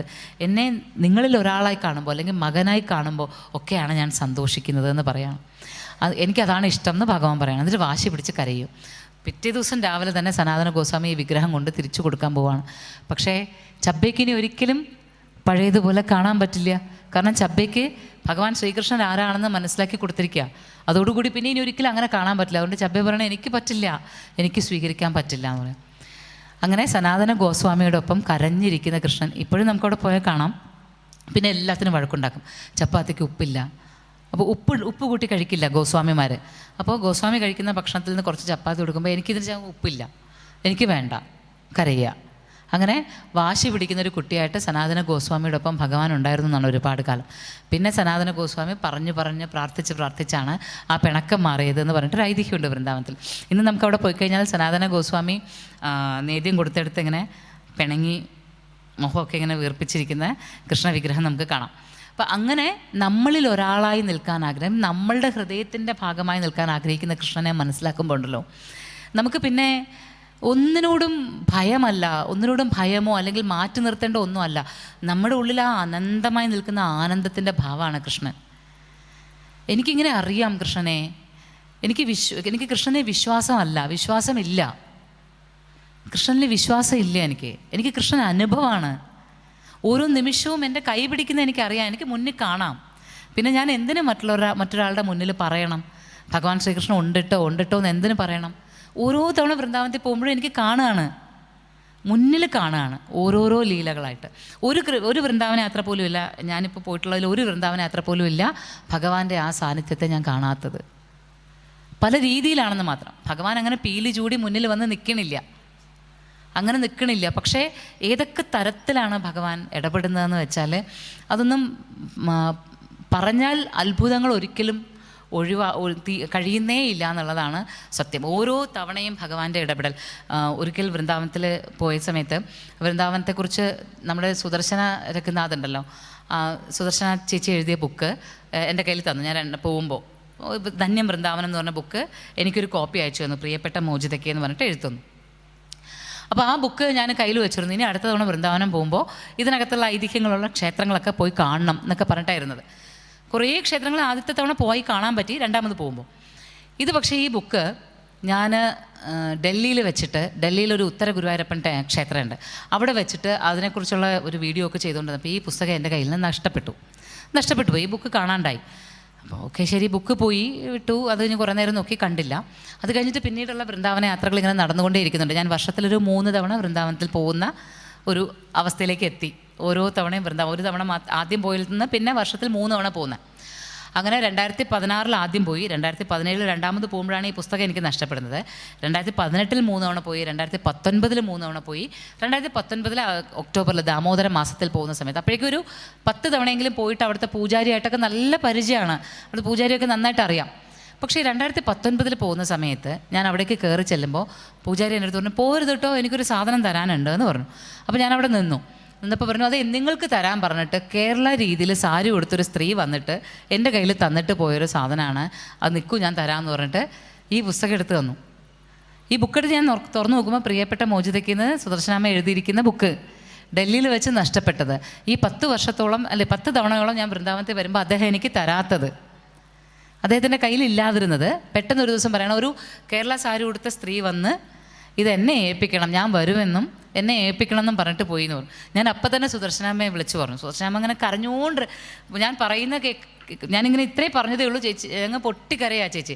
എന്നിട്ട് ഒരു മോക്ക് മനസ്സിലായില്ലേ അത് ആരാന്ന് മനസ്സിലായില്ല, അത് രാധാറാണിയാണ് ആ പുസ്തകം. എൻ്റെ ബുക്ക് കൊണ്ടുപോയി രാധാറാണി ഇത്രയും ദിവസം വായിച്ചുകൊണ്ടിരിക്കുകയായിരുന്നു, അപ്പോൾ വായിച്ചെല്ലാം കഴിഞ്ഞപ്പോൾ തിരിച്ചു കൊണ്ട് ഏൽപ്പിച്ചതാണ് എന്ന് ചേച്ചി ഇങ്ങനെ പറയും. അപ്പോൾ അത് കേട്ടപ്പോൾ നമുക്ക് രാധാറാണിയുടെ ഒരു പദ്ധതിയിൽ നമ്മളും ഉണ്ടാവുക എന്ന് പറയുന്നത് അതൊരു വർഷത്തെ അത്ഭുതം. പിന്നെ ഒരു വർഷം ഒരമ്മ തൊട്ടിൽ കിടന്ന് ഉറങ്ങുന്ന കുഞ്ഞിനെക്കുറിച്ച് എൻ്റെ അടുത്ത് പറഞ്ഞുകൊണ്ടിരിക്കുക, വാതോരാതെ എൻ്റെ മകൻ്റെ കുട്ടിയാണെന്നുള്ള രീതിയിലാണ് പറയുന്നത്. അപ്പോൾ എനിക്ക് കല്യാണത്തിന് പോകണം, കല്യാണത്തിന് പോകുമ്പോൾ അവിടെ വന്ന് വല്ലാതെ വികൃതി കാണിക്കും, കല്യാണത്തിന് ഉണ്ടാക്കി വെച്ചിരിക്കുന്ന ലഡുവൊക്കെ പൊട്ടിക്കും, അതുകൊണ്ട് ഇവനിങ്ങനെ ഉറക്കി കിടത്തിയിട്ട് എനിക്ക് പോകാൻ പറ്റൂ, അപ്പോൾ ഇപ്പോൾ ഉറക്കി കിടത്തിയിരിക്കുക, അതുകൊണ്ട് ഇവിടെ നിന്ന് ശബ്ദമൊന്നും ഉണ്ടാക്കരുതേ എന്നൊക്കെ എന്നോട് പറയണു. അതിന് കുറേ നേരം കഴിഞ്ഞിട്ട് ഞാൻ ആ അമ്മ പറഞ്ഞ കുട്ടിയെ കാണാനായിട്ട് തൊട്ടിലേക്ക് നോക്കുമ്പോൾ ഒരു കൃഷ്ണ വിഗ്രഹമാണ് അതിൽ കിടത്തിയിരിക്കുന്നത്. ഭഗവാൻ ശ്രീകൃഷ്ണനെക്കുറിച്ചാണ് ആ അമ്മ പറഞ്ഞുകൊണ്ടിരുന്നത് അത്രയും നേരം. അപ്പോൾ ഇങ്ങനെ ഞാൻ ഓരോ അണുവിലും വൃന്ദാവനത്തിലെ കൃഷ്ണഭക്തി മനസ്സിലാക്കിക്കൊണ്ടിരിക്കുക. അവർക്കാർക്കും ശ്രീകോവിലിരിക്കുന്ന മൂർത്തിയല്ല ഈശ്വരൻ. അവരുടെ ജീവിതത്തിൽ അനുനിമിഷം ഇടപെട്ടുകൊണ്ടേയിരിക്കുന്ന, അല്ലെങ്കിൽ അവരുടെ ജീവിതത്തിൽ സദാ നിറഞ്ഞു നിൽക്കുന്ന ഒരു ശക്തി സാന്നിധ്യമാണ്. അത് മെല്ലെ മെല്ലെ വൃന്ദാവനത്തിൽ പോകാൻ തുടങ്ങുമ്പോൾ നമുക്കും മനസ്സിലാവും, ഭഗവാൻ മഴ പെയ്യിക്കുന്ന ഭഗവാൻ, മഴവില്ല് കാണിച്ചു തരുന്ന ഭഗവാൻ. ഓരോ യാത്രയിലും ഒരിക്കൽ ഞങ്ങൾക്ക് ഗോവർദ്ധനഗിരിയിലേക്ക് പോകുന്ന സമയത്ത് വഴി തെറ്റി ഗോവർദ്ധനഗിരി പോകാനായിട്ട്. ഗോവർദ്ധനഗിരിക്ക് ഒരു പ്രത്യേകത ഉണ്ട്, വൃന്ദാവനത്തിൽ പോയിട്ടുള്ളവരാവും അധികം ഇവിടെ ഇരിക്കുന്നത്, എങ്കിലും ഞാൻ പറയുകയാണ്, ഗോവർദ്ധനഗിരി ഏതാണ്ട് നാരായണനായിട്ട് തന്നെയാണ് കരുതുന്നത്, ഗിരിരാജ് നാരായണനായിട്ടാണ് കരുതുന്നത്, നാരായണ തത്വമാണ്. അപ്പം നാരായണനെ നമുക്ക് ഒരിക്കലും വലം വയ്ക്കാൻ പറ്റില്ലല്ലോ മുഴുവനായിട്ട്. നാരായണനെ വലം വെച്ചാൽ നമ്മൾ ആരായി? അപ്പോൾ അതുകൊണ്ട് തന്നെ ഗോവർദ്ധനഗിരിയുടെ ഒരു കാൽഭാഗം ആർക്കും വലം വയ്ക്കാൻ പറ്റാതെയുണ്ട്, കാട് പിടിച്ച് കിടക്കാം. ആ കാടിനകത്തേക്ക് കയറിയാൽ പിന്നെ പുറത്തേക്ക് വരാനുള്ള വഴിയില്ല. അവിടെ ഇപ്പോഴും ഹിംസ്ര ജന്തുക്കളൊക്കെ ഉണ്ടെന്നാണ് പറയണേ. ആ കാടിനകത്തേക്ക് ആരും കയറാറുമില്ല. അപ്പം നമ്മൾ എന്താ ചെയ്യാന്ന് വെച്ചാൽ, പരിക്രമ തുടങ്ങുമ്പോൾ റോഡിൽ കൂടെ വന്ന് ഈ കാടിൻ്റെ ഇത്രയും ഭാഗം ഒഴിവാക്കി അകത്തേക്ക് കയറും. പിന്നെ ഗോവർദ്ധനഗിരി പരിക്രമ ചെയ്ത് ഏതാണ്ട് 3/4 ഭാഗം കഴിഞ്ഞ് വീണ്ടും ആ കാടിൻ്റെ അപ്പുറത്തെ വശം വരുമ്പോൾ നമ്മൾ റോഡിലേക്ക് ഇറങ്ങി പരിക്രമ ചെയ്യും. അങ്ങനെ ചെയ്യുക. ഈ കാടിനകത്തേക്ക് കയറിയാൽ പിന്നെ പുറത്തേക്ക് ഇറങ്ങാനൊരു വഴിയുമില്ല, കാടിനകത്തൂടെ തന്നെ പരിക്രമ ചെയ്യാൻ വേണം. അപ്പോൾ ഈ വഴി തെറ്റാതെ വേണം പോകാൻ, ശ്രദ്ധിച്ചു വേണം പോകാൻ. ഒരു ദിവസം ഞാനും ഒരു 20 പേര്, ഞങ്ങൾ 45 പേരായിട്ടാണ് വന്നത്. അപ്പം ഞാനുണ്ട്, ഞങ്ങളുടെ കൂടെ വരുന്ന വിഷ്ണുവുണ്ട്. വിഷ്ണു ഞാൻ 2 ഗ്രൂപ്പായിട്ട്, എൻ്റെ കൂടെ ഒരു 21 പേര്, ഞാൻ ഉൾപ്പെടെ, ബാക്കി വിഷ്ണുവിൻ്റെ കൂടെ, അങ്ങനെ 2 ഗ്രൂപ്പായിട്ട് പോയിട്ട് ഞാൻ മുന്നിൽ വലിയ കാര്യത്തിൽ ഭഗവത് കഥകളൊക്കെ പറഞ്ഞു എനിക്ക് ഈ ഗോവർദ്ധനഗിരി കാണുമ്പോൾ ഒരു ഉത്സാഹമാണ്. ഗോവർദ്ധനഗിരിയെ കണ്ടുകൊണ്ടേയിരിക്കാനൊരു ആവേശം. അപ്പോൾ ഗോവർദ്ധനഗിരിയെ കണ്ട് നടന്ന് കുറച്ച് നേരം കഴിഞ്ഞിട്ട് തിരിഞ്ഞു നോക്കിയപ്പോഴാണ് കാണുന്നത് വഴി തെറ്റി. കാടിനകത്തേക്ക് കയറിയിട്ട് ഏതാണ്ട് ഒരു 2-3 മിനിറ്റ് കഴിഞ്ഞു. പ്രദക്ഷിണം ചെയ്യുമ്പോൾ തിരിച്ചടക്കാൻ പാടില്ല. അത് ആദ്യം ഇവരെ കൊണ്ട് പ്രോമിസ് ചെയ്യിച്ചിട്ടാണ് നമ്മൾ പ്രദക്ഷിണം ചെയ്യണേ. പ്രദക്ഷിണം വയ്ക്കുമ്പോൾ ഒരു സ്റ്റെപ്പ് പോലും തിരിച്ച് നടക്കാൻ പാടില്ല. നമ്മൾ കാടിനകത്തേക്ക് കയറി കഴിഞ്ഞു, വഴിയുമില്ല പുറത്തേക്ക് ഇറങ്ങാൻ. ഇനി കാടിനകത്തേക്ക് കയറുക അല്ലാതെ വഴിയില്ല. അപ്പോൾ ആദ്യം ഞാൻ വിചാരിച്ചു കുറച്ച് നേരം ഒന്നും മിണ്ടാതിരിക്കുക, ഇവരെ പറഞ്ഞ് പേടിപ്പിക്കേണ്ട കൂടെയുള്ളവരെ. പെട്ടു. എന്തെങ്കിലും ഒരു വഴി കാണുന്നതിന് കുറച്ച് ദൂരം നടന്നപ്പോൾ വീണ്ടും നമ്മൾ കാടിനകത്തേക്ക് കയറാം. ഇത് സന്ധ്യ കഴിഞ്ഞ് കഴിഞ്ഞപ്പോഴേക്കും കാട് മുഴുവൻ ഒരു നീല നിറത്തിൽ, അതായത് ഭഗവാൻ കൃഷ്ണൻ്റെ നിറത്തിലേക്ക് ആ ഗോവർദ്ധനഗിരിയും കാടും എല്ലാം മാറിക്കൊണ്ടേയിരിക്കാം. പിന്നെ ഞാൻ മെല്ലെ ഇവരോട് പറഞ്ഞു, നമുക്കൊരു ചെറിയ പ്രശ്നം പറ്റിയിട്ടുണ്ട്. വഴി തിരിയേണ്ട അടുത്ത് നമ്മൾ തിരിഞ്ഞിട്ടില്ല, നമ്മൾ കാടിനുള്ളിലേക്ക് കയറിപ്പോയി. ഇനി എന്താ വേണ്ടതെന്ന് എനിക്കറിയില്ല, റോഡിലേക്ക് എത്താനുള്ള വഴി എനിക്കറിയില്ല, കാടിനകത്തേക്ക് ഞാൻ ഇതുവരെ വന്നിട്ടുമില്ല, എന്താ സംഭവിക്കാമെന്ന് അറിയില്ല പറഞ്ഞു. പക്ഷേ ഒരു കാര്യം എടുത്തു പറഞ്ഞില്ല, ആ 21 പേരും ഒരേ നിമിഷം ഹരേ കൃഷ്ണ എന്ന് ജപിച്ചു. ഹരേ കൃഷ്ണ കൃഷ്ണ കൃഷ്ണ ഹരേ ഹരേ, ഹരേ രാം രാം രാം ഹരേ ഹരേ എന്ന് പറഞ്ഞിട്ട് എന്താ ഭഗവാന്റെ പദ്ധതി എന്ന് വെച്ചാൽ നടക്കട്ടെ, നമുക്ക് നടക്കാം, എന്തെങ്കിലും വന്നോട്ടെ എന്ന് ഒരാൾ പോലും അയ്യോ ഇനി എന്ത് ചെയ്യുമെന്ന് ചോദിക്കാതെ ഇതാണ് മറുപടി പറഞ്ഞത്. അപ്പോൾ എനിക്കൊരു ആത്മധൈര്യം വന്നു. അപ്പം ഞങ്ങൾ മുന്നോട്ട് നടക്കുക. ഈ നീല നിറം ഇങ്ങനെ കൂടി വരാം. അങ്ങനെ നടക്കുമ്പോൾ ഞങ്ങളിങ്ങനെ നടക്കുകയാണ്. ഇങ്ങനെ ഈ ഗോവർദ്ധനഗിരി ഈ വശത്ത്, കാട് ചുറ്റും, ഇതിൻ്റെ ഇടയിൽ കൂടി ഞങ്ങൾ വഴിയുണ്ടാക്കി ഇങ്ങനെ നടക്കുന്ന സമയത്ത് ഒരു വലിയ ഹോട്ടലിൻ്റെ ഒരു അങ്കണം കാണാം. ഹോട്ടലിൻ്റെ വെൽക്കം ബോർഡ് വെച്ചിട്ടുണ്ട്, നിറയെ അലങ്കാരങ്ങളെല്ലാം ഇട്ടിട്ടുണ്ട്. അപ്പോൾ ഞങ്ങൾ കണ്ടു അത്.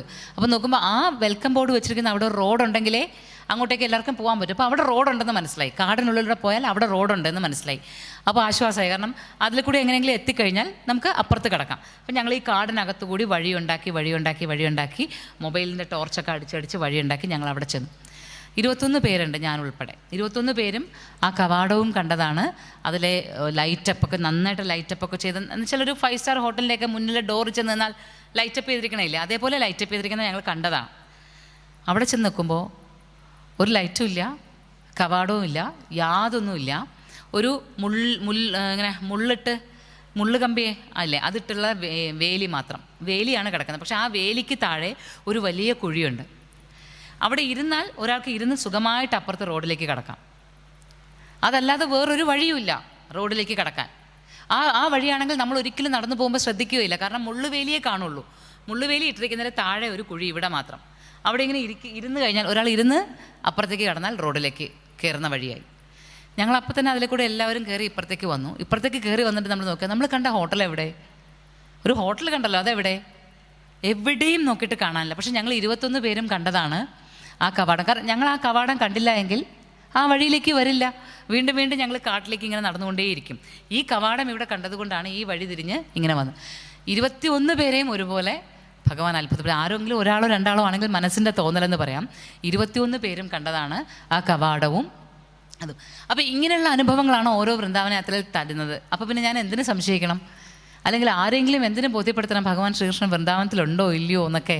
കാരണം അനുഭവമാണ് ഓരോ തവണയും. ഇതുപോലെ എത്ര അനുഭവങ്ങളെന്നറിയോ? ഇങ്ങനെ പറയാനിരുന്നാൽ ചിലപ്പോൾ ഞാൻ 10 മണിക്കൂർ എടുത്താലും എനിക്ക് പറഞ്ഞു തീരാനാകാത്ത അനുഭവങ്ങൾ എനിക്ക് കൈലാസത്തിൽ നിന്നും വൃന്ദാവനത്തിൽ നിന്നും ഓരോ യാത്രയിലും ലഭിക്കുന്നുണ്ട്. പിന്നെ എന്തുകൊണ്ട്? എനിക്ക് അനുഭവമാണ് കൃഷ്ണൻ, എനിക്ക് വിശ്വാസമല്ല. എനിക്കതൊരു വിശ്വാസമല്ല, എന്നിൽ നിന്ന് മാറി നിൽക്കുന്നൊരു വിശ്വാസമല്ല കൃഷ്ണൻ. അനുനിമിഷം എന്നെ നയിക്കുന്ന ശക്തിയാണ്, അനുഭവമാണ്. അനുഭവത്തിലുണ്ട് കൃഷ്ണൻ. ഇവിടെയും എനിക്ക് ആ സാന്നിധ്യത്തെ അറിയാൻ പറ്റും. നമുക്ക് ഓരോരുത്തർക്കും അറിയാൻ പറ്റും.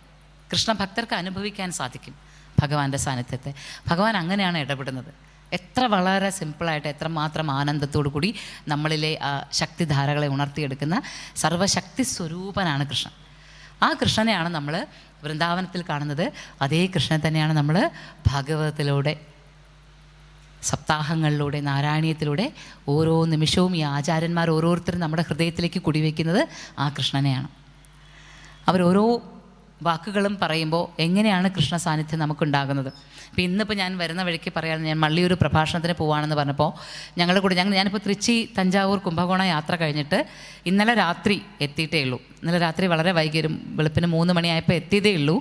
അപ്പോൾ ആ യാത്രയുടെ സമയത്ത് ഞാൻ മള്ളിയൂർ പ്രഭാഷണം നടത്തുന്നുണ്ടെന്ന് പറഞ്ഞപ്പോൾ ഞങ്ങളുടെ കൂടെ യാത്ര ചെയ്ത ബീന എന്ന് പറഞ്ഞിട്ട് ഒരു ആയുർവേദ ഡോക്ടറാണ്. അപ്പോൾ ഡോക്ടറിൻ്റെ അടുത്ത് പറയാണ്, ഞങ്ങളുടെ കുടുംബത്തിൽ അങ്ങനെ ഭക്തിയൊന്നും ആർക്കും ഇല്ല, ഞങ്ങളിങ്ങനെ ഭക്തിയൊന്നും ഇല്ലാതെ ജീവിച്ച ആൾക്കാരാണ്, അങ്ങനെ അമ്പലങ്ങളിൽ പോക്കൊന്നും ഉണ്ടായിരുന്നില്ല. പക്ഷെ കുട്ടിക്കാലത്ത് ഏതോ ഒരു ക്ഷേത്രത്തിൽ ഞാനിങ്ങനെ പോയപ്പോൾ അവിടെ ഇങ്ങനെ സപ്താഹം നടക്കുകയാണ്. അപ്പോൾ സപ്താഹം എന്ന് പറഞ്ഞാൽ എന്താണെന്ന് പോലും അറിയില്ല. അവിടെ ഞാനിങ്ങനെ ചെന്ന് കയറി നിന്നപ്പോൾ കൃഷ്ണ ജനനത്തെക്കുറിച്ചാണ് ഒരു താടി വെച്ചിട്ടൊരു ആചാര്യനാണ് സംസാരിച്ചു കൊണ്ടിരിക്കുന്നത്. കൃഷ്ണ ജനനത്തെക്കുറിച്ചാണ് പറഞ്ഞത്. കൃഷ്ണൻ ജനിച്ച കാര്യം ഇങ്ങനെ പറഞ്ഞു. അത് പറഞ്ഞുകൊണ്ട് കേട്ടുകൊണ്ടിരിക്കുമ്പോൾ എൻ്റെ കണ്ണുകളൊക്കെ നിറഞ്ഞിങ്ങനെ ഒഴുകുക. ഞാനിങ്ങനെ ആദ്യമായിട്ട് കൃഷ്ണനെക്കുറിച്ച് കേട്ട് കരയുക. എന്താണ് എനിക്ക് സംഭവിക്കണമെന്ന് എനിക്ക് മനസ്സിലായില്ല. എന്തോ മനസ്സിൽ നിറഞ്ഞു നിന്നൊരു ആനന്ദം. ആദ്യമായിട്ട് കൃഷ്ണനെക്കുറിച്ച് കേൾക്കുന്ന പോലെയൊക്കെ എനിക്ക് തോന്നി. എനിക്ക് ആദ്യമായിട്ട് ഭക്തി എന്താണ് എന്നെൻ്റെ മനസ്സിൽ വന്നു. അതുവരെ എനിക്ക് ഭക്തി എന്താണെന്ന് ഞാൻ അനുഭവിച്ചിട്ടില്ല. പക്ഷേ ഭക്തി എന്താണെന്ന് ഞാൻ അറിയുകയാണ് എന്ന് പറഞ്ഞു. അത് കഴിഞ്ഞിട്ട് കാലങ്ങൾ കഴിഞ്ഞ് വർഷങ്ങൾ പിന്നെയും ഈശ്വരനെ വിശ്വസിക്കുകയോ വിശ്വസിക്കാതിരിക്കുകയോ ഒക്കെ കഴിഞ്ഞ് കടന്നു പോയിട്ട് പിന്നീട് നിരന്തരമായി ഈശ്വര ഭക്തിയിലേക്ക് വന്ന സമയത്താണ് അറിയുന്നത് അന്ന് ആ കൃഷ്ണ ജന്മത്തെക്കുറിച്ച് പറഞ്ഞ ആചാര്യൻ മള്ളിയൂർ തിരുമേനിയാണ് എന്ന്. മള്ളിയൂർ തിരുമേനിയുടെ നാവിൽ നിന്നാണ് അത് കേട്ടത്, കൃഷ്ണ ജന്മത്തെക്കുറിച്ച് എന്ന് തിരിച്ചറിയുന്നത് അപ്പോഴാണ്. അപ്പോൾ അതുകൊണ്ട് തന്നെ എനിക്ക് മള്ളിയൂർ എന്നിപ്പോൾ കേട്ടാൽ അപ്പം എനിക്ക് കൃഷ്ണനാണത്. മള്ളിയൂർ എന്നൊരു വാക്ക് കേട്ടാൽ എൻ്റെ മുന്നിൽ കൃഷ്ണ ജനനം അപ്പം സംഭവിക്കും ഹൃദയത്തിൽ. അതാണ് എന്ന് ഇന്നലെ ഈ വരുന്ന വഴിക്ക് കൂടി പറഞ്ഞതേ ഉള്ളൂ. അപ്പോൾ അത്രമാത്രം കൃഷ്ണ സാന്നിധ്യം അനുഭവിക്കുന്നത് കൊണ്ടാണ് തിരുമേനിക്ക് എല്ലാവരെയും ഒരേപോലെ കാണാൻ പറ്റും. അദ്ദേഹം തീർച്ചയായിട്ടും തൻ്റെ മുന്നിലിരിക്കുന്ന എല്ലാവർക്കും ഇടയിൽ ആ കൃഷ്ണനെ കണ്ടിട്ടുണ്ടാവും. ആ സപ്താഹം നടത്തിക്കൊണ്ടിരിക്കുന്ന സമയത്ത് അദ്ദേഹം കൃഷ്ണൻ്റെ ലീലകളെല്ലാം കണ്ടിട്ടുണ്ടാവും. ആ ആനന്ദത്തിൽ തന്നെയാണ്. കാരണം അങ്ങനെയാണ് കൃഷ്ണൻ ഭക്തരെ സമീപിക്കുന്നത്. ഭക്തർക്കരികിലേക്ക് കൃഷ്ണൻ എത്തുന്ന രീതികൾ അങ്ങനെയാണ്.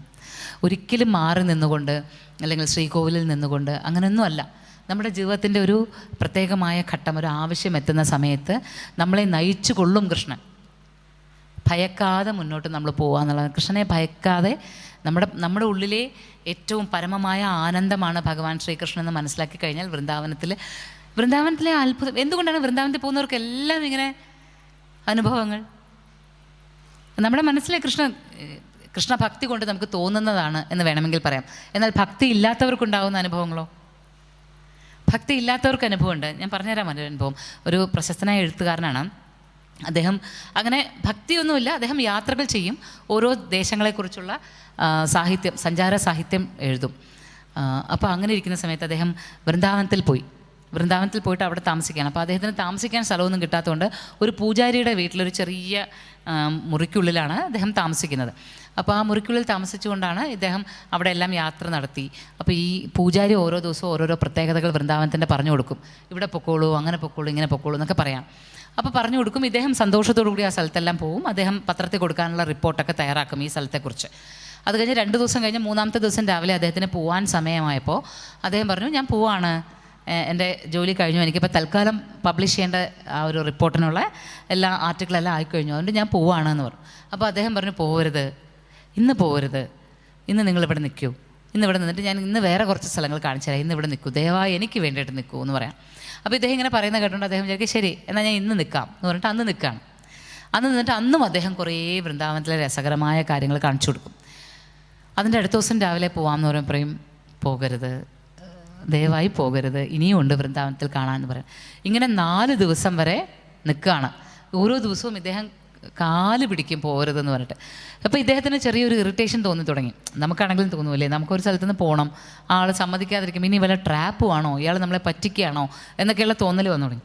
അപ്പോൾ ആൾ പറഞ്ഞു, ഇല്ല എന്തായാലും എനിക്ക് പോയേ പറ്റും, ഞാൻ ഇന്ന് എന്തായാലും പോവും എന്ന് പറയും. അപ്പോൾ ഇദ്ദേഹം കരയാൻ തുടങ്ങിയപ്പോൾ മറ്റേ എഴുത്തുകാരൻ വന്ന് സമാധാനപ്പെടുത്തിയിട്ട് പറഞ്ഞു, വിഷമിക്കാതിരിക്കും, ഞാൻ പോയിട്ട് വരും, ഞാൻ ഇപ്പോൾ പോകുന്നതേ ഉള്ളൂ, ഞാൻ ഉടനെ തിരിച്ചു വരും എന്ന് പറയണം. അപ്പോൾ ഈ പൂജാരി അല്ല, ബ്രജവാസി എന്ന് പറയണതാണ് നല്ലത്. ബ്രജവാസി, വൃന്ദാവനത്തിൽ ജനിച്ചു വളർന്ന ആൾ. ആ ആൾ 2 കൈ, എഴുത്തുകാരൻ്റെ 2 കൈയും ചേർത്ത് പിടിച്ചിട്ട് പറയാണ്, 5250 വർഷങ്ങൾക്ക് മുമ്പ് ഇങ്ങനെ പറഞ്ഞിട്ട് ഒരാൾ പോയി, ഇന്ന് വരെയും തിരിച്ചു വന്നിട്ടില്ല, കാത്തിരിക്കുകയാണ് ഞങ്ങൾ ബ്രജവാസികൾ. അതുകൊണ്ട് അങ്ങനെ പറഞ്ഞിട്ട് ഞങ്ങളുടെ അടുത്ത് പോകരുത്, ഇനിയും വരാമെന്ന് പറഞ്ഞിട്ട് പോകരുത്, ഇവിടുന്ന് വിട്ടു പോകാതിരുന്നാൽ മതി എന്ന് പറയാം. ആ നിമിഷമാണ് ആ എഴുത്തുകാരനിൽ കൃഷ്ണഭക്തി, കൃഷ്ണാവബോധം അദ്ദേഹത്തിനുണ്ടായത്. ഇന്ന് അദ്ദേഹം ഒരു തികഞ്ഞ കൃഷ്ണഭക്തനാണ്. അതിന് നിമിഷം ആ ഒരൊറ്റ മൊമെൻറ്റിലാണ് ആ കൈ പിടിച്ചുകൊണ്ട് അദ്ദേഹം പറയാണ്, അങ്ങനെ പറയരുത്, 5250 വർഷങ്ങൾക്ക് മുമ്പ് ഒരാൾ ഇവിടെ നിന്ന് ഇങ്ങനെ പറഞ്ഞിട്ട് പോയിന്ന്. ആര്? ഭഗവാൻ കൃഷ്ണൻ. ഞാൻ തിരിച്ചു വരാമെന്ന് പറഞ്ഞിട്ടല്ലേ പോയേ, പിന്നെ വന്നിട്ടേ ഇല്ല, തിരിച്ചു വന്നതേ ഇല്ല. ബ്രജവാസികളുടെ മനസ്സ് അങ്ങനെ കാത്തിരിക്കുകയാണ്. അപ്പോൾ ആ മനസ്സ് അവർക്ക് ഇന്നും ഉണ്ട്. അതുകൊണ്ട് പറയാണ്, വരാമെന്ന് പറഞ്ഞിട്ട് പോകരുതേ, ഇതിന് മുന്നേ പറഞ്ഞിട്ട് പോയ ആൾ വന്നിട്ടില്ല, നിങ്ങളെയും കാത്ത് ഞങ്ങൾക്ക് ഇരിക്കാൻ പറ്റില്ല. അതുപോലെയാണ് വ്രജത്തിൻ്റെ മനസ്സ്, വ്രജവാസികളുടെ മനസ്സ്. അതുകൊണ്ട് ജീവിതത്തിൽ ഒരിക്കലെങ്കിലും വൃന്ദാവനത്തെ മനസ്സിൽ കുടിയിരുത്തിക്കൊണ്ട് വൃന്ദാവനം കണ്ടിരിക്കണം, വൃന്ദാവനത്തിലൊന്ന് പോകണം. വൃന്ദാവനത്തിലൊന്ന് പോയിട്ട് വന്നു കഴിഞ്ഞാൽ നമുക്ക് മള്ളിയൂരിലെ വൃന്ദാവനം നമുക്കിങ്ങനെ പ്രകടമാകും, ഗുരുവായൂരിലെ വൃന്ദാവനം ഒക്കെ നമുക്ക് പ്രകടമായി കാണാൻ പറ്റും. ഭഗവാൻ എങ്ങനെയാണ് നമുക്ക് മുന്നിൽ ലീലകളാടുന്നത്. അതാണ് ഞാൻ പറഞ്ഞത്, അനുഭവങ്ങളിലൂടെയാണ് എൻ്റെ സഞ്ചാരം. ഇങ്ങനെയുള്ള അനുഭവങ്ങൾ നമുക്ക് എങ്ങനെയാണ് വ്യാഖ്യാനിക്കാൻ പറ്റുക? എങ്ങനെയാണ് ആ ഒരു കവാടം നമ്മൾ കണ്ടത് എന്നുള്ളതിനെ നമുക്ക് എങ്ങനെയാണ് വേറൊരു തരത്തിൽ പറയാൻ പറ്റുക? ഒരു കവാടം നമ്മളെല്ലാവരും അവിടെ കണ്ടു, ആ വഴിക്ക് വേണ്ടിയിട്ടാണ് ആ കവാടം കാണിച്ചത്. ഇതുപോലെ എത്രയോ എത്രയോ എത്രയോ സംഭവങ്ങളാണ് ഓരോ തവണ നടക്കുക എന്നുള്ളത്. അതുപോലെ ഒരിക്കൽ ഗോവർദ്ധനഗിരി പരിക്രമ നടത്താനായിട്ട് ഞാൻ ഈ അനുഭവങ്ങൾ പറയുന്നത് എന്തുകൊണ്ടാണെന്ന് അറിയാമോ? ഈ അനുഭവങ്ങളാണ് എനിക്ക് ഭഗവാൻ നൽകുന്ന രാസലീല. ഇത് ഭഗവാൻ എനിക്ക് നൽകുന്നത്, എൻ്റെ ഈ അനുഭവങ്ങൾ നിങ്ങളിലേക്ക് പകർന്നു തരാൻ വേണ്ടിയിട്ടുള്ളതാണ് എൻ്റെ നിയോഗം. അതുകൊണ്ടാണ് ഞാൻ വീണ്ടും വീണ്ടും പറയുന്നത്. അപ്പോൾ ഗോവർദ്ധനഗിരി പരിക്രമ ചെയ്യാനായിട്ട് സാധാരണ എല്ലാവർക്കും 3 മണിക്കൂർ മുതൽ 4 മണിക്കൂറാണ് എടുക്കുക ഗോവർദ്ധനഗിരി പരിക്രമ. കാരണം അവിടെ എല്ലാവരും എന്താണെന്ന് വെച്ചാൽ ഹരേ കൃഷ്ണ കൃഷ്ണ കൃഷ്ണ ഹരേ ഹരേ എന്ന് ജപിച്ചുകൊണ്ട് ഇങ്ങനെ വേഗം പോവുക ചെയ്യാം. അതേസമയം നമ്മളുടെ യാത്രയ്ക്ക് പോകുമ്പോൾ നമ്മളിങ്ങനെ വേഗത്തിൽ ഓടില്ല. നമ്മൾ ഓരോരോ സ്ഥലത്തും നിന്ന് ഗോവർദ്ധനഗിരിയെ വന്ദിച്ച്, പിന്നെ ചിലയിടത്ത് സത്സംഗങ്ങൾ നടത്തി പ്രാർത്ഥിച്ച് അങ്ങനെ മുന്നോട്ട് പോകുള്ളൂ. അപ്പോൾ അതുകൊണ്ട് തന്നെ ഈ മുന്നോട്ട് പൊയ്ക്കൊണ്ടിരിക്കുന്ന ഓരോ വഴി നമുക്ക് ഒരുപാട് സമയം എടുക്കും. ബാക്കിയുള്ളവർക്കെല്ലാം 4 മണിക്കൂർ എടുക്കുമെങ്കിൽ ഞങ്ങൾക്കൊരു 6.5 മണിക്കൂർ എടുക്കും ഗോവർദ്ധനഗിരി പരിക്രമ. ഒരു 7 മണിക്കൂറൊക്കെ സുഖമായിട്ടെടുക്കും. അപ്പോൾ അങ്ങനെ ഒരു തവണ ഗോവർദ്ധനഗിരി പരിക്രമ ചെയ്യാൻ പോയപ്പോൾ ഒരു അച്ഛനുണ്ട് ഞങ്ങളുടെ കൂടെ വന്നത്. അദ്ദേഹത്തിന് 82 വയസ്സായി. 82 വയസ്സായി. അദ്ദേഹത്തിൻ്റെ കാലിൽ വല്ലാണ്ട് നീരാണ്. കാല് കൊണ്ട് നടക്കാൻ പറ്റില്ല. കാല് കണ്ടാലിങ്ങനെ വല്ലാണ്ട് നീര് വന്ന് വീർത്തിരിക്കുകയാണ്. പക്ഷേ അദ്ദേഹത്തിൻ്റെ ഏറ്റവും വലിയ ആഗ്രഹം എന്താണെന്ന് വെച്ചാൽ, നമ്മുടെ ഈ വീഡിയോ കണ്ടിട്ട് ഗോവർദ്ധനഗിരി പരിക്രമ ചെയ്യുന്ന കണ്ടിട്ട് അദ്ദേഹത്തിന് ആ പരിക്രമ ചെയ്യണം. അതും നടന്ന് തന്നെ ചെയ്യണം. മക്കളൊക്കെ എതിരാണ്, മക്കളും ബാക്കിയുള്ളവരെല്ലാം എതിരാണ്. അച്ഛൻ പോകാൻ പാടില്ല എന്ന് പറഞ്ഞിട്ട്. അപ്പോൾ എന്നെ വിളിച്ച് പറയുമ്പോൾ തന്നെ അച്ഛന് അച്ഛന് വൃന്ദാവന യാത്ര വരണം എന്ന് പറയുന്നുണ്ട്. ചേച്ചി കൊണ്ടുപോകണം. പക്ഷേ ചേച്ചി കൊണ്ടുപോകുമ്പോൾ ഒരു കാര്യം ശ്രദ്ധിക്കണം, അച്ഛൻ പരിക്രമ ചെയ്യണം എന്ന് പറഞ്ഞ് വാശി പിടിക്കും. സമ്മതിക്കരുത് കേട്ടോ, അച്ഛനെ കൊണ്ട് പറ്റില്ല, അച്ഛൻ്റെ കാല് അത്രയ്ക്ക് വല്ലാത്ത അവസ്ഥയിലാണ്, അതുകൊണ്ട് ചേച്ചി കൊണ്ടുപോകരുതെന്ന് പറയാം.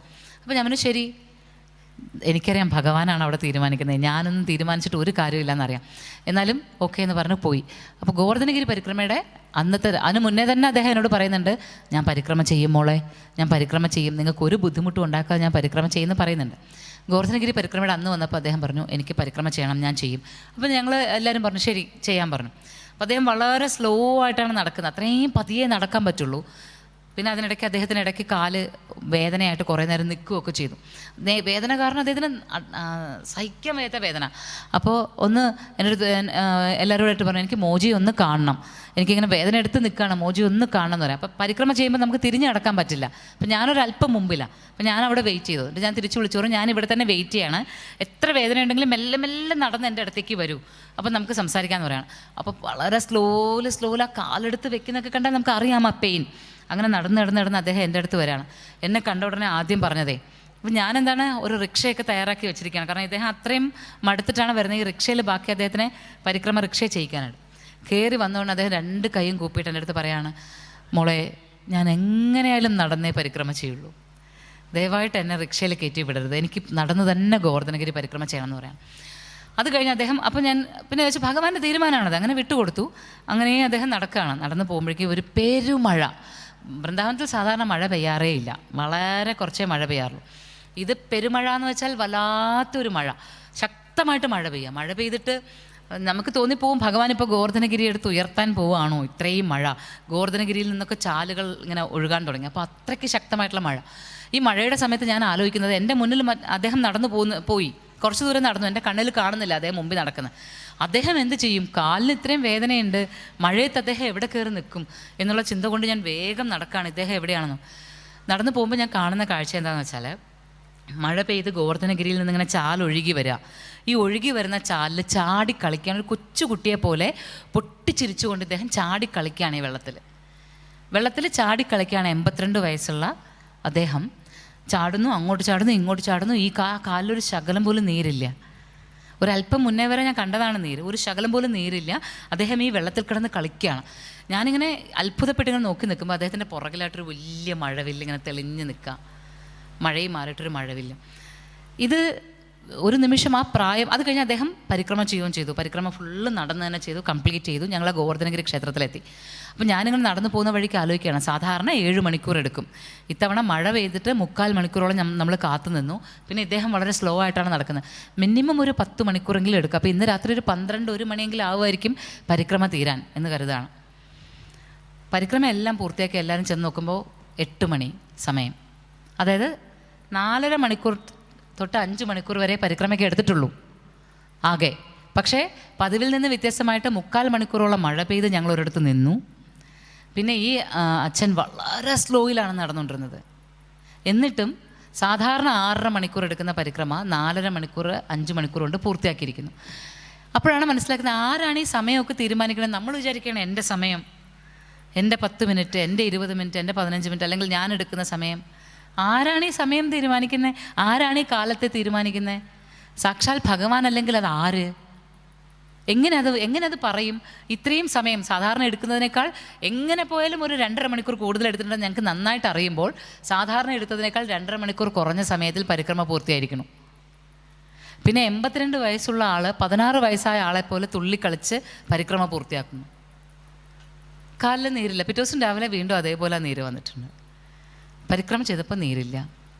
അപ്പോൾ ഇതൊക്കെ നമ്മൾ വിചാരിക്കും ഇതെല്ലാം നമ്മളാണ് ചെയ്യുന്നതെന്ന്, അല്ലെങ്കിൽ ഇതെല്ലാം ഞാൻ എന്ന് വിചാരിച്ചുകൊണ്ടിരിക്കുകയാണ്. പക്ഷേ ഭഗവാൻ എത്ര രസകരമായിട്ട് നമുക്ക് വേണ്ടി പദ്ധതി ഇടുന്നു, നമുക്ക് വേണ്ടി ഓരോ കാര്യങ്ങൾ ചെയ്തു തരുന്നു, ഓരോരോ രീതികളിൽ നമ്മളെ മുന്നോട്ട് നയിക്കുന്നു എന്ന് ആലോചിച്ച് കഴിഞ്ഞാൽ നമുക്ക് പിന്നെ ജീവിതത്തിൽ ഒന്നിനും ടെൻഷൻ വേണ്ട. എന്തിനാണ് സംഘർഷം അനാവശ്യമായിട്ട്? എന്തിനാണ് നമ്മൾ ലൈഫിനെ കോംപ്ലിക്കേറ്റഡ് ആക്കുന്നത്? എന്തിനാണ് നമ്മൾ ജീവിതത്തെ കൺഫ്യൂസ്ഡ് ആക്കുന്നത്? നമ്മളെക്കാൾ നന്നായിട്ട് നമുക്ക് വേണ്ടി പ്ലാൻ ചെയ്യാൻ അറിയുന്ന ഒരാളാണ് പ്ലാൻ ചെയ്തുകൊണ്ടിരിക്കുന്നത്. നമ്മളെന്താ വേണ്ടത്? ഈ മൊമെൻ്റ് ഹാപ്പി ആയിരിക്കുക, സ്വസ്ഥമായിട്ട് നമ്മളങ്ങോട്ട് മുന്നോട്ട് പോവാം. അതിൽ കൂടുതലൊന്നും വേണ്ട. നമുക്കൊന്നും വലിയ കാര്യങ്ങളൊന്നും ചെയ്യാനില്ല. അതുകൊണ്ട് ഞാൻ ഏത് സത്സംഗിലാണെങ്കിലും പറയുന്നൊരു കാര്യമാണ്, നമ്മുടെ ലൈഫിനെ കോംപ്ലിക്കേറ്റഡ് ആക്കാതിരിക്കുക. ഭഗവാൻ ശ്രീകൃഷ്ണൻ ജീവിച്ചതുപോലെ, എവിടെ ജീവിച്ചതുപോലെ? വൃന്ദാവനത്തിൽ ജീവിച്ച പോലെ. വേറെ എവിടെയും ഭഗവാനെ നമ്മൾ നോക്കണ്ട. വൃന്ദാവനത്തിൽ ഭഗവാൻ ജീവിച്ച കാലം, 10 വയസ്സും 9 മാസവും വരെ ജീവിച്ച കാലം, വൃന്ദാവനത്തിൽ ജീവിച്ച കാലം. ആ കാലത്ത് ഭഗവാൻ എന്തായിരുന്നു? ഭഗവാൻ എങ്ങനെയാണ് ജീവിച്ചത്? ഒരായുധം എടുത്തിട്ടില്ല. ഒരു അസുരന്മാരെ നിഗ്രഹിക്കാൻ ഒരായുധവും കൈകൊണ്ട് തൊട്ടിട്ടില്ല. പാടുക, ആടുക, നൃത്തം ചെയ്യുക, ആൾക്കാരെ എല്ലാം ഒത്തുചേർക്കുക, ആൾക്കാർക്ക് അവബോധങ്ങൾ കൊടുക്കുക, ഒരാവശ്യം വന്നാൽ ആൾക്കാരെ സംരക്ഷിക്കുക. എത്ര രസകരമായിരുന്നു അല്ലേ ആ ജീവിതം? പ്രകൃതിയെ സ്നേഹിക്കുക, പുഴയെ സ്നേഹിക്കുക, മലയെ സ്നേഹിക്കുക, മണ്ണിന് അനുഗ്രഹങ്ങൾ നൽകുക, ആ മണ്ണ് തന്നെ വാരി ഉണ്ണുക. അല്ലേ? ഭഗവാനെ ആലോചിച്ച് നോക്കുക. എന്തിനാണ് ഈ വലിയ എന്താണ്? പഠിക്കാൻ പോകണില്ല, വലിയ കാര്യങ്ങളൊന്നും ചെയ്യുന്നില്ല. പക്ഷെ ചെയ്യുന്ന കാര്യം രാജാവിനെ പോലെ ചെയ്തു. എങ്ങനെയാണ് ആനന്ദിക്കേണ്ടത് എന്ന് തൻ്റെ ജനതയ്ക്ക് പറഞ്ഞു കൊടുത്തു. അതുപോലെ നമുക്കും ഭഗവാനെ പോലെ ആവാനൊന്നും ആവില്ല, ഒരിക്കലും ആവാൻ പറ്റില്ല. പക്ഷേ ഭഗവാൻ ചിന്തിച്ചതുപോലെ, അല്ലെങ്കിൽ ഭഗവാൻ കാണിച്ചു തന്നതുപോലെ ആ വഴിയിലൂടെ നടക്കാനെങ്കിലും നമുക്ക് ശ്രമിക്കാം. അതിനു വേണ്ടിയിട്ട് നമ്മൾ ചെയ്യേണ്ട എത്രയാണെന്ന് അറിയാം? മനസ്സ് തെളിച്ചു വെക്കുക, ഭഗവത് നാമങ്ങൾ സദാ മനസ്സിൽ നിറച്ചു വെക്കുക. കൃഷ്ണ എന്ന് വിളിക്കുമ്പോൾ ഈ പ്രപഞ്ചത്തിൻ്റെ മുഴുവൻ സത്യത്തെയും ആനന്ദത്തെയും മുന്നിലേക്ക് കൊണ്ടുവരാം. ഒന്ന് നന്നായി പുഞ്ചിരിക്കാൻ, നന്നായി ആനന്ദിക്കാൻ, വൃന്ദാവനം പോലെ സന്തോഷമായിട്ട് പരസ്പരം മനുഷ്യനെ സ്നേഹിക്കാൻ പഠിക്കുക. ഒന്നിലും പരാതിയില്ലാതിരിക്കാൻ ശ്രദ്ധിക്കുക. പിന്നെ നമുക്ക് വേണ്ടി നമ്മുടെ ജീവിതത്തിൽ എന്തൊക്കെ സംഭവിക്കുന്നു അതൊക്കെ ഭഗവാന്റെ പദ്ധതികളാണെന്ന് മനസ്സിലാക്കുക. ഭഗവാന് വിട്ടുകൊടുക്കുക, മുന്നോട്ട് പോവാം. അതേ പറയാനുള്ളൂ. ഭഗവത് നാമങ്ങൾ പറയാൻ, വീണ്ടും വൃന്ദാവനത്തെക്കുറിച്ച് പറയാൻ, വൃന്ദാവനത്തിലെ ലീലകളിൽ സ്വയം മറക്കാൻ അവസരം നൽകിയതിന് ഓർക്കുക. ഞാൻ പറഞ്ഞത് ഒരു ഗ്രന്ഥങ്ങളിൽ നിന്നുമല്ല, ഇതെൻ്റെ ജീവിതത്തിൽ നിന്ന് പറഞ്ഞതാണ്, എൻ്റെ ജീവിത അനുഭവങ്ങളിൽ നിന്ന് പറഞ്ഞതാണ്. ആ അനുഭവങ്ങൾ മാത്രമേ ഉള്ളൂ എനിക്ക് പറയാൻ, വേറെ ഒന്നുമില്ല പറയാൻ. ഗുരുക്കന്മാർ ഈ വാക്കുകൾ എന്തെങ്കിലും പിഴവുകൾ സംഭവിച്ചു പോയിട്ടുണ്ടെങ്കിൽ മഹാഗുരുക്കന്മാർ ക്ഷമിക്കട്ടെ. കേട്ടിരുന്നതിന്, ശ്രദ്ധിച്ചതിന് നിങ്ങൾ ഓരോരുത്തരുടെയും പാദം തൊട്ട് വന്ദിക്കുകയാണ്. ഹരി ഓം തത്സത്.